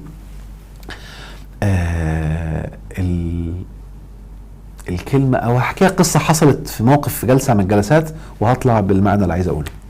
جالي مره راجل الله يسامحه محترم جدا، ماسك مراته عاجنها ضاربها ضرب محترم، والدنيا مولعه بينهم، وجم علشان اقعد اتكلم معاهم عشان نحل الموضوع. بس هو جاي معبي مني مطرشق، الله اعلم حد قال له ايه عني، مهم لبس له الدنيا هو لم يتبين. قال لي بص انا عارف ان انت علماني. نعم يا اخويا علماني؟ نهار اسود كده حكم مره واحده، وانا بتبع كلام ربنا، فهي تعبانه وانت بتاع علم نفس، انا جاي لك عشان علم النفس، تخليش في الدين. بص ربنا امرني اضربها وانا بنفذ كلام ربنا، واوعى تخش في الدين. رحت ضحك. طب بس اصبر بس، لا عارف انت طب بس اصبر يا عم انا مش علماني ولا مالكش دعوه تصنيفي، انت شغل مخك في اللي هقوله. ثانيه واحده اقعد يلا كده. فكان مبهدلها والست متدمره تعبانه ومشكله كبيره يعني. فقلت له بس بالراحه معلش، انا هدخل في الدين ولا يجرؤ مخلوق انه يمنعني اتكلم في الدين. تجرؤ؟ يلا يوم القيامه اقول لربنا يا رب قال لي ما تتكلمش في الدين، ورسولك امرنا بلغوا عني ولو ايه. ها؟ راح ساكت. ثانيه واحده بقى، انا عارف انت هتقول ايه بس هسالك سؤال، انت ضربتها ليه؟ قالت لي عشان ناشز. قلت له هو ربنا في القران قال تضرب الست لما تبقى ناشز؟ قال لي ايوه طبعا. قلت له حلو قوي، تعالى نشوف التحريف، دي كلمه بيني وبينكم ما قلتلوش ساعتها. قلت له ناشز يعني ايه؟ قام قايل لي ما سمعتش الكلام. قلت له حلو، يعني انت فاهم الايه كده ان ربنا بيقول لنا لو مراتك ما سمعتش كلامك اضربها. قال لي ده انت نشفت كل الايات، يعني بقت اكراه بقى وبقت العن من الاكراه والسيطره كده. ما فين بقى؟ ما سمعتش كلامك اضربها، ما ده كده فين لا اكراه بقى، وفين نهي عن السيطره؟ فكله دخل في بعضيه. المهم ان هو بقى مقتنع كده، وعلى فكره ناس كتير للاسف بيشرحوا المعنى ده، والمعنى نفسي على فكره خطير، هقول لكم بعد شويه، لانه متعلق بتدسيه النفس. لان لما النفس تتدسى بيحصل فيها حاله الشح، فحاله الشح دي من يوقى شح نفسه ده بيبقى في كنز، لكن اللي وقع في الشح بيقع في التعلق. فركز معايا بقى، التعلق شح النفس اللي هو عكس الغنى، ركزوا معايا. فالمهم فقلت له طيب خلاص، يعني انت لو النشوز معناها انها ما سمعتش الكلام صح؟ قال لي صح. قلت له طيب ثانيه واحده بقى، قمت قايل لمراته خلي بالك النشوز معناها ما سمعتش الكلام، فربنا برضو حاطط لك في القران اوامر لو هو بقى ناشز. قال لي ايه؟ ما فيش راجل ناشز. قلت له شفت بقى الطن، يعني انت عارف ناشز عليك انت بس، وما تعرفش ان ربنا قال لها هي كمان ان انت كمان ممكن تبقى انت ناشز. قال لي يعني ايه؟ هو في كده؟ قلت له طبعا ربنا بيقول في القران يعني واللاتي تخافون نشوزهن وقال للست فإن خافت من بعلها نشوزا. فانتوا الاثنين ممكن تبقوا ناشز، يلا يا سيدي. يبقى ناشز معناها اسمع كلامها. لا لا لا، قلت له ها هتغير المعنى عشان خاطرك؟ لما يبقى للراجل هيبقى حاجه والست هتلعب في المعنى. على فكره ملعوب فيه في التراث جدا كده عشان الراجل والست. الراجل يسمع الكلام لكن الست لا، انا اسمع كلام الست ازاي؟ انا الراجل. لكن ناشز في المعنيين واحد. حلو. المهم فقلت له طيب تعالى بقى نمسك الضرب. الضرب على فكره في القران معناه عمل شيء لاحداث. عارف لما اقول لك ده انت له حته ضربه، ده خد ضربه. عشان كده فيها حاجه اسمها ضرب الامثال. ضرب الامثال معناه ايه؟ هي بتبقى ضربه بتنقلك من حاله وعي لحاله وعي تاني. شوف لما اديت لكم مثال مثلا وانا بشرح الزكاه في الاول فعملت ضربه، ده اسمه ضرب. ضرب يعني ايه؟ ان انا اجيب مثال زي ما قلت لكم بتاع الموبايل، ان انا بعمل ابديت وبطور السوفت وير، فانا كده اسمي بعمل تزكيه. فانا عمري ما هعرف اعمل عمليه تزكيه لما اكون في صلاه في اتصال. تصدق؟ فانا لازم اكون متصل عن طريق نت واي فاي او كابل عشان تحصل التزكيه اصلا. فانت مش هينفع تتزكى الا لما تكون عملت الصلاه صح وكونكتد صح وحاسس ربنا وعايش معاه فتحصل التزكيه. فاديت لك المثال فعمل ضربه. الضربه دي ده معنى الضرب في القران. فربنا قال لنا بقى واذا ضربتم في الارض معناها انت بتعمل حاجه لنقلك من مكان لمكان، مش ماسك الارض عمال اضربها يعني بالمعنى البلدي بتاعنا.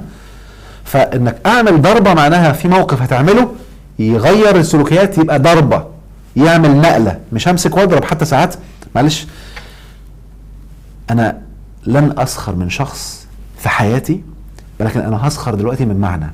فلو حد كان متبنيه والله انا لا اقصدك، انا اقصد السخريه من معنى، والمعنى ده سيء ومدمر.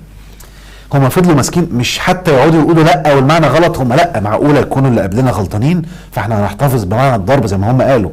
طب يا عم فكر، ممكن يطلع بتفسيرهم غلط. لا لا هم صح. احنا حتى من ضمن ان انا بقلل من قيمتي وانسى قيمه نفسي يقول لك احنا هنيجي مين جنبهم. ده معنى يدمر امه. اوعى حد، والله يخليك اسمع الجمله دي، اوعى حد تسمعه بيقول لك هو احنا هنيجي مين جنب السابقين وتاخد منه معلومات عن الدين او عن الحياه. عيد الجمله تاني، اياك ثم اياك ثم اياك. دي حته نفسيه خطيره. تسمع حد بيتكلم وبيقول هو احنا هنيجي مين او هنيجي ايه جنب فلان او علان او السابقين، اذا هو يرى نفسه قد كده فهيفضل حصرك قد كده وهيقتل كل قدراتك اللي ربنا اداها لك. لو كان علماءنا زمان الافاضل اللي بقوا رائعين قالوا على نفسهم كده ما كانوش بقوا علماء. ودلوقتي ما عادش بيطلع علماء رائعين في عالمنا الحالي عشان بقوا كلهم واخدين الوعي ده، دسوا انفسهم، شافوا نفسهم قليل، وبالتالي حتى المعنى الجميل رحم الله امرئا عرف قدر نفسه، والرحم من الرحمه يعني ربنا بيحصل اتصال بينك وبين الاله عندما تعي قدر نفسك. قدرها عالي قوي قوي قوي، قدرها ان ربنا خلى الملائكه تسجد لك، واللي رفض اتلعن. انتبه لانه تكبر عليك وتكبر على الله. ده مين ده؟ ده من طين وانا من نار، فتكبر فتلعن. قدرك عالي قوي، وبالتالي اتقدم المعنى ده رحم الله امرئا عرف قدر نفسه. فهعيد تاني، اذا بتسمع حد بيقدم لك معلومات عن الدين او عن الحياة وبيقول لك احنا هنيجي مين جنبهم، انت مين وهم ايه، اوعى تاخد منه. سيبه في قدر نفسه، ده حر حقه، هو اختار. ولكن انت ابحث عن غيره. ابحث عن حد بيقول لك انا عايزك تبقى احسن من كل السابقين. ابحث عن حد بيطورك ويقول لك انت ممكن بالوعي الحالي وبالعلم الحالي نجيب معلومات اعلى 1000 مرة من السابقين. ابحث عن اللي بيقول لك كل يؤخذ منه ويرد الا سيدنا محمد عليه الصلاة والسلام. حلو. اللي بيقول لك كده بينميك ويزكيك، فعايز يطلع منك واعي، عايز يطلع منك عالم، عايز يطلع منك حد النهارده لو السابقين شافوه يقولوا واو بسم الله ما شاء الله، لان احنا بنتطور مش بننزل. فخلي بالك من الحته دي. المهم فمسكت بقى الكلمه قلت له بس اقعد كده لو سمحت، وبدات اشرح له اللي هقول لكم الان حالا عشان دي مهمه قوي لانها متعلقه بتزكيه وتدسيه النفس. عايزين نفهم معنى النشوز. نشزه. تعال نبص كده الايات اللي فيها نشزه. يلا. ربنا بيقول ايه؟ فإن خافت من بعلها نشوزا أو إعراضا. كده الأول وهلة إن النشوز عكس الإعراض. خلاص؟ أعرض يعني بعد، أعرض عنه. طب نشزة معناها إيه؟ شكلها عكس الإعراض، فشكلها يبقى قرب. ماشي، أنا لسه بقى عايز أعرف. طب أجيب آية تانية تفهمني المعنى. وإذا قيل لكم تفسحوا في المجالس فافسحوا يفسح الله لكم، وإذا قيل لكم انشزوا فانشزوا. الله، ده برضو ابعد وقرب، فالنشوز برضو معناها تقريب. حلو. طب آية تالتة فيها برضو يعني الكلمات اللي من جذر نشزة. قصة الرجل أو كالذي مر على قرية، أو كالذي مر على قرية وهي خاوية على عروشها قال أنى يحيي هذه الله بعد موتها فأماته الله 100 عام ثم بعثه قال كم لبثت؟ قال لبثت يوما. بقية الآيات بقى وانظر إلى العظام، الحمار بتاعه اتحلل والعظام اتفككت وقعت في الأرض، فربنا بيقول له بقى وانظر إلى العظام كيف ننشزها ثم نكسوها لحمة. الحمار كان متحلل فتجمع فحصلت عملية النشوز ثم كساها لحم. بقى صح كده، ده النشوز. ثانية واحدة بقى، انا منظوري لنفسي بقى ده شغلي، وعشان كده ربنا يحاسبني عليه، فانا ببلغكم المعنى ده بصفتي متخصص في علم النفس، والموضوع بيتعلق بالنفس. ولو فهمتوا كده هتعرف ليه ربنا قال لو الراجل نشز الست تعمل ايه، ولو الست نشزت الراجل يعمل ايه، والاتنين مختلفين. هتدخل دماغك.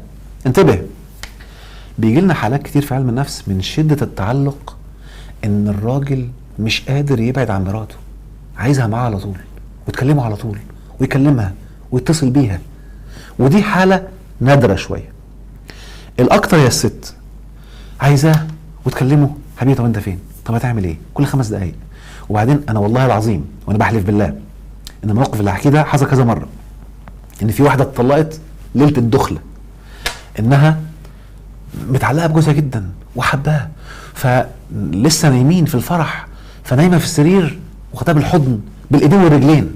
يا حاجة طب خلاص. وبعدين حتى يعني الراجل كان بيكلمني بيقول لي طب انا حتى متعود طول حياتي بنام في السرير لوحدي، طب حتى عشان اتعود، حتى مش متعود حد لازق فيا كاتم على نفسي كده، طب بالراحه. انا بحبك والله والحضن حلو، بس 5 دقايق 10 دقايق، انا بعد نص ساعه زهقت عايز انام مكلبشه. طب خلاص يا حبيبتي وتبعد. هو انت مش بتحبني؟ والله بحبك، طب بس خليني في حضنك. تقوم لازقه.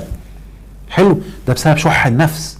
شح النفس بيخلي الشخص عايز يفضل في الحضن ما يبعدش، عايزك جنبي ما تبعدش، اقعد معاك 4-5 ساعات ما شبعتش انا لازق. ده اسمه شح النفس، فبيخلي النشوز زايد. حلو كده، وعمال يزداد كل شويه. خلاص انا احكي لكم بس الحته دي. فالمهم فالراجل مره 2 وعايز ينام بقى، فقال لها خلاص بقى، وقام باعد وقال لها خلاص كفايه كده، وقام رايح يعني بعد عنها وعايز ينام. فسمعها بتتكلم في التليفون وبتحكي لصاحبتها انا مش بيحبني، انا دلوقتي نايمه جنبه على السرير وسايبني ومديلي ظهره. الراجل اتجنن وقام قال لها انت بتحكي لصاحباتك اللي بيحصل بينا على السرير، وقام مطلقها. بغض النظر عن مطلقها والكلام ده كله، طبعا الموضوع اتكلمنا فيه كتير، بس انا بتكلم دي حاله الشح، تقارب زياده عن اللزوم. عشان كده خلي بالك بقى، انتبهوا الله يخليكم في حته خطيره جدا ما حدش خد باله منها. هو ما قالش ان نشزت يعني عملت، او لو جوزها نشز يعني عمل. ده لو انت خايف، لو اول الدرجات بدأت تطلع. فان خافت من بعلها نشوزا، يعني لسه في حالة خوف، يعني ما حصلش النشوز اصلا، ده الاشارات بدأت تبان وبدأ اللزقة، لا خف شوية. الست برضو لزقة والتعلق عالي، فانت خايف النشوز ده الموضوع يزيد. فتخيل بقى كده لو راجل لقى مراته الدنيا لازقه، المنطقي ايه؟ ابعد عنها، خلاص يا حبيبتي نبعد. ببص فعظوهن الاول، اتكلم معاها واشرح لها مش معقوله كده بقى، يعني لازم تبقى متوازنه، الدنيا كلها مش تعلق مش لازقه. ادي اول حاجه، عظوهن. تاني حاجه، طب بصي بقى معلش عشان تتعودي، انا هبعد ومش هننام النهارده جنب بعض. ليه؟ انا عايز اكسر عندك التعلق ده. النشوز عايز انسفه، مش عايزه يزيد، عايز انسفه. بص في مؤشرات نشوز طالعه فانا عايز ابعد. او بقى اعمل ضربه، اعمل بص بقى، طب بصي خلاص انا مسافر اسبوعين، اعمل اي ضربه من وجهه نظرك تنسف التعلق، ضربه من وجهه نظرك تنسف النشوز. المهم ان تبقى ضربه تعمل زلزال جوه يكسر، ودي بنعملها ساعات في الجلسات. حلو، يعني انا من ضمن الضربات في تمارين التعلق بعمل لهم ضربات في اسوأ ما يتخيلوا لنسف التعلق، ده اسمه ضرب. بضرب الفكره في مقتل عشان تتفكك، وبالتالي ده بيحصل للست. فعشان كده هتلاقوا الخطوات ماشيه منطقيه، لانه نشوز لزق، حاله نفسيه بسبب شح النفس، اللي النفس بقت متدسيه وبقت في اسوأ الدركات. طب لو الراجل بالله عليك كده، هات لي واحده متجوزه راجل والراجل هو اللي عنده شح، هتسيبه؟ هيجيبها من قفاها، ما تنفعش. لكن الراجل بيتكسف. كرامتي لو النهارده طلعت واحده قالت لحد بره ده جوزي لازق لي وقاعد لي طول النهار في البيت، هيتحرج. فهي ربنا قال لها بقى ان لو هو كده ابدأي نبهي انك هتبدأي تكلمي الناس وهتدخلي حد، ده هينسف عنده حاله النشوز على طول. لا في يا جماعه اهدي خلاص بقى بالراحه، مش كده، فانا مش هينفع. فده اللي هيجيبه ان اطلع اتكلم بره ادخل حد، ده اللي هينسف عنده حاله التعلق وحاله النشوز، لان الايجو ساعات عندهم بيبقى عالي قوي، ولما الراجل يبقى النشوز عنده عالي بيبقى الشح عنده متلخبط، في حاله الكبر والايجو بتبقى واخداه قوي قوي قوي قوي، وبالتالي لا. فهتلاقي الامر كده بقى منطقي، وهتلاقي لما الايتين اتكلمت عن النشوز اتكلمت بابداع في شرح سيكولوجيه الست وسيكولوجيه الراجل. دي كانت حاجه سريعه اختم بيها. ربنا يوفقكم يا رب، شدوا حيلكم يا رب. اكون يعني قلت جزء من التزكيه حاجه كبيره وبحر رهيب، وكل ما يقدم في علم التنمية الذاتية هو أدوات تعلي التزكية، إذا كان تحكم في الأفكار، إذا كان إن أنا يعني مثلا لو قلنا موضوع كورس الطاقة، إن أنا بنظف مراكز الطاقة من البلاوي اللي عملت شح، فنفسي بتنضف علشان أعرف أعمل العبادات صح. فابدأ ابحث، اقرأ، دور عشان تزكي نفسك. اوعى تسيب نفسك كده ماشية كده، لا، يبقى أنت كده شئت التدسية. فارجع تذكر الدعاء اللي عملناه في النص واحنا بنبدأ العملي او الادوات العملية اللي عملها عشان اعمل التزكية، ويا رب يجعلكم في حالة تزكية على الدوام. وانا هبص بصة كده بسم الله ما شاء الله، احنا لسه 8000 ما قلناش. ربنا يحميكم يا رب، واكون فدتكم جدا ما شاء الله عليكم، ويا رب يكون الفيديو ده مفيد. لو لقيته تقيل عليك اسمعه مرة واسمعه تاني وتالت، عشان الفكرة تكون مشحونة جواك وتفهم انك جاي هنا عشان تتزكى. فتزكى بذكاء وبمشيئتك، بدل ما الاحداث تجيلك تعصرك وتوجعك وتألمك لتنظيف هذه الطاقة عشان تحصل التزكية غصب عنك. جعل الله كل ايامكم جنات ونعيم، واستعدوا بقى رمضان داخل، وانهلوا من هذا الوعي. واللي دارس طاقة انتبه، ابدأ دلوقتي اعمل التنظيف اكتر والشحن اكتر. مراكز الطاقة كل ما تشبعت جدا بالنور، لما بيدخل رمضان استقطابك للنور بيكون اعلى واعلى بكتير. شد حيلكم، ربنا يوفقك يا رب. مع الف سلامة.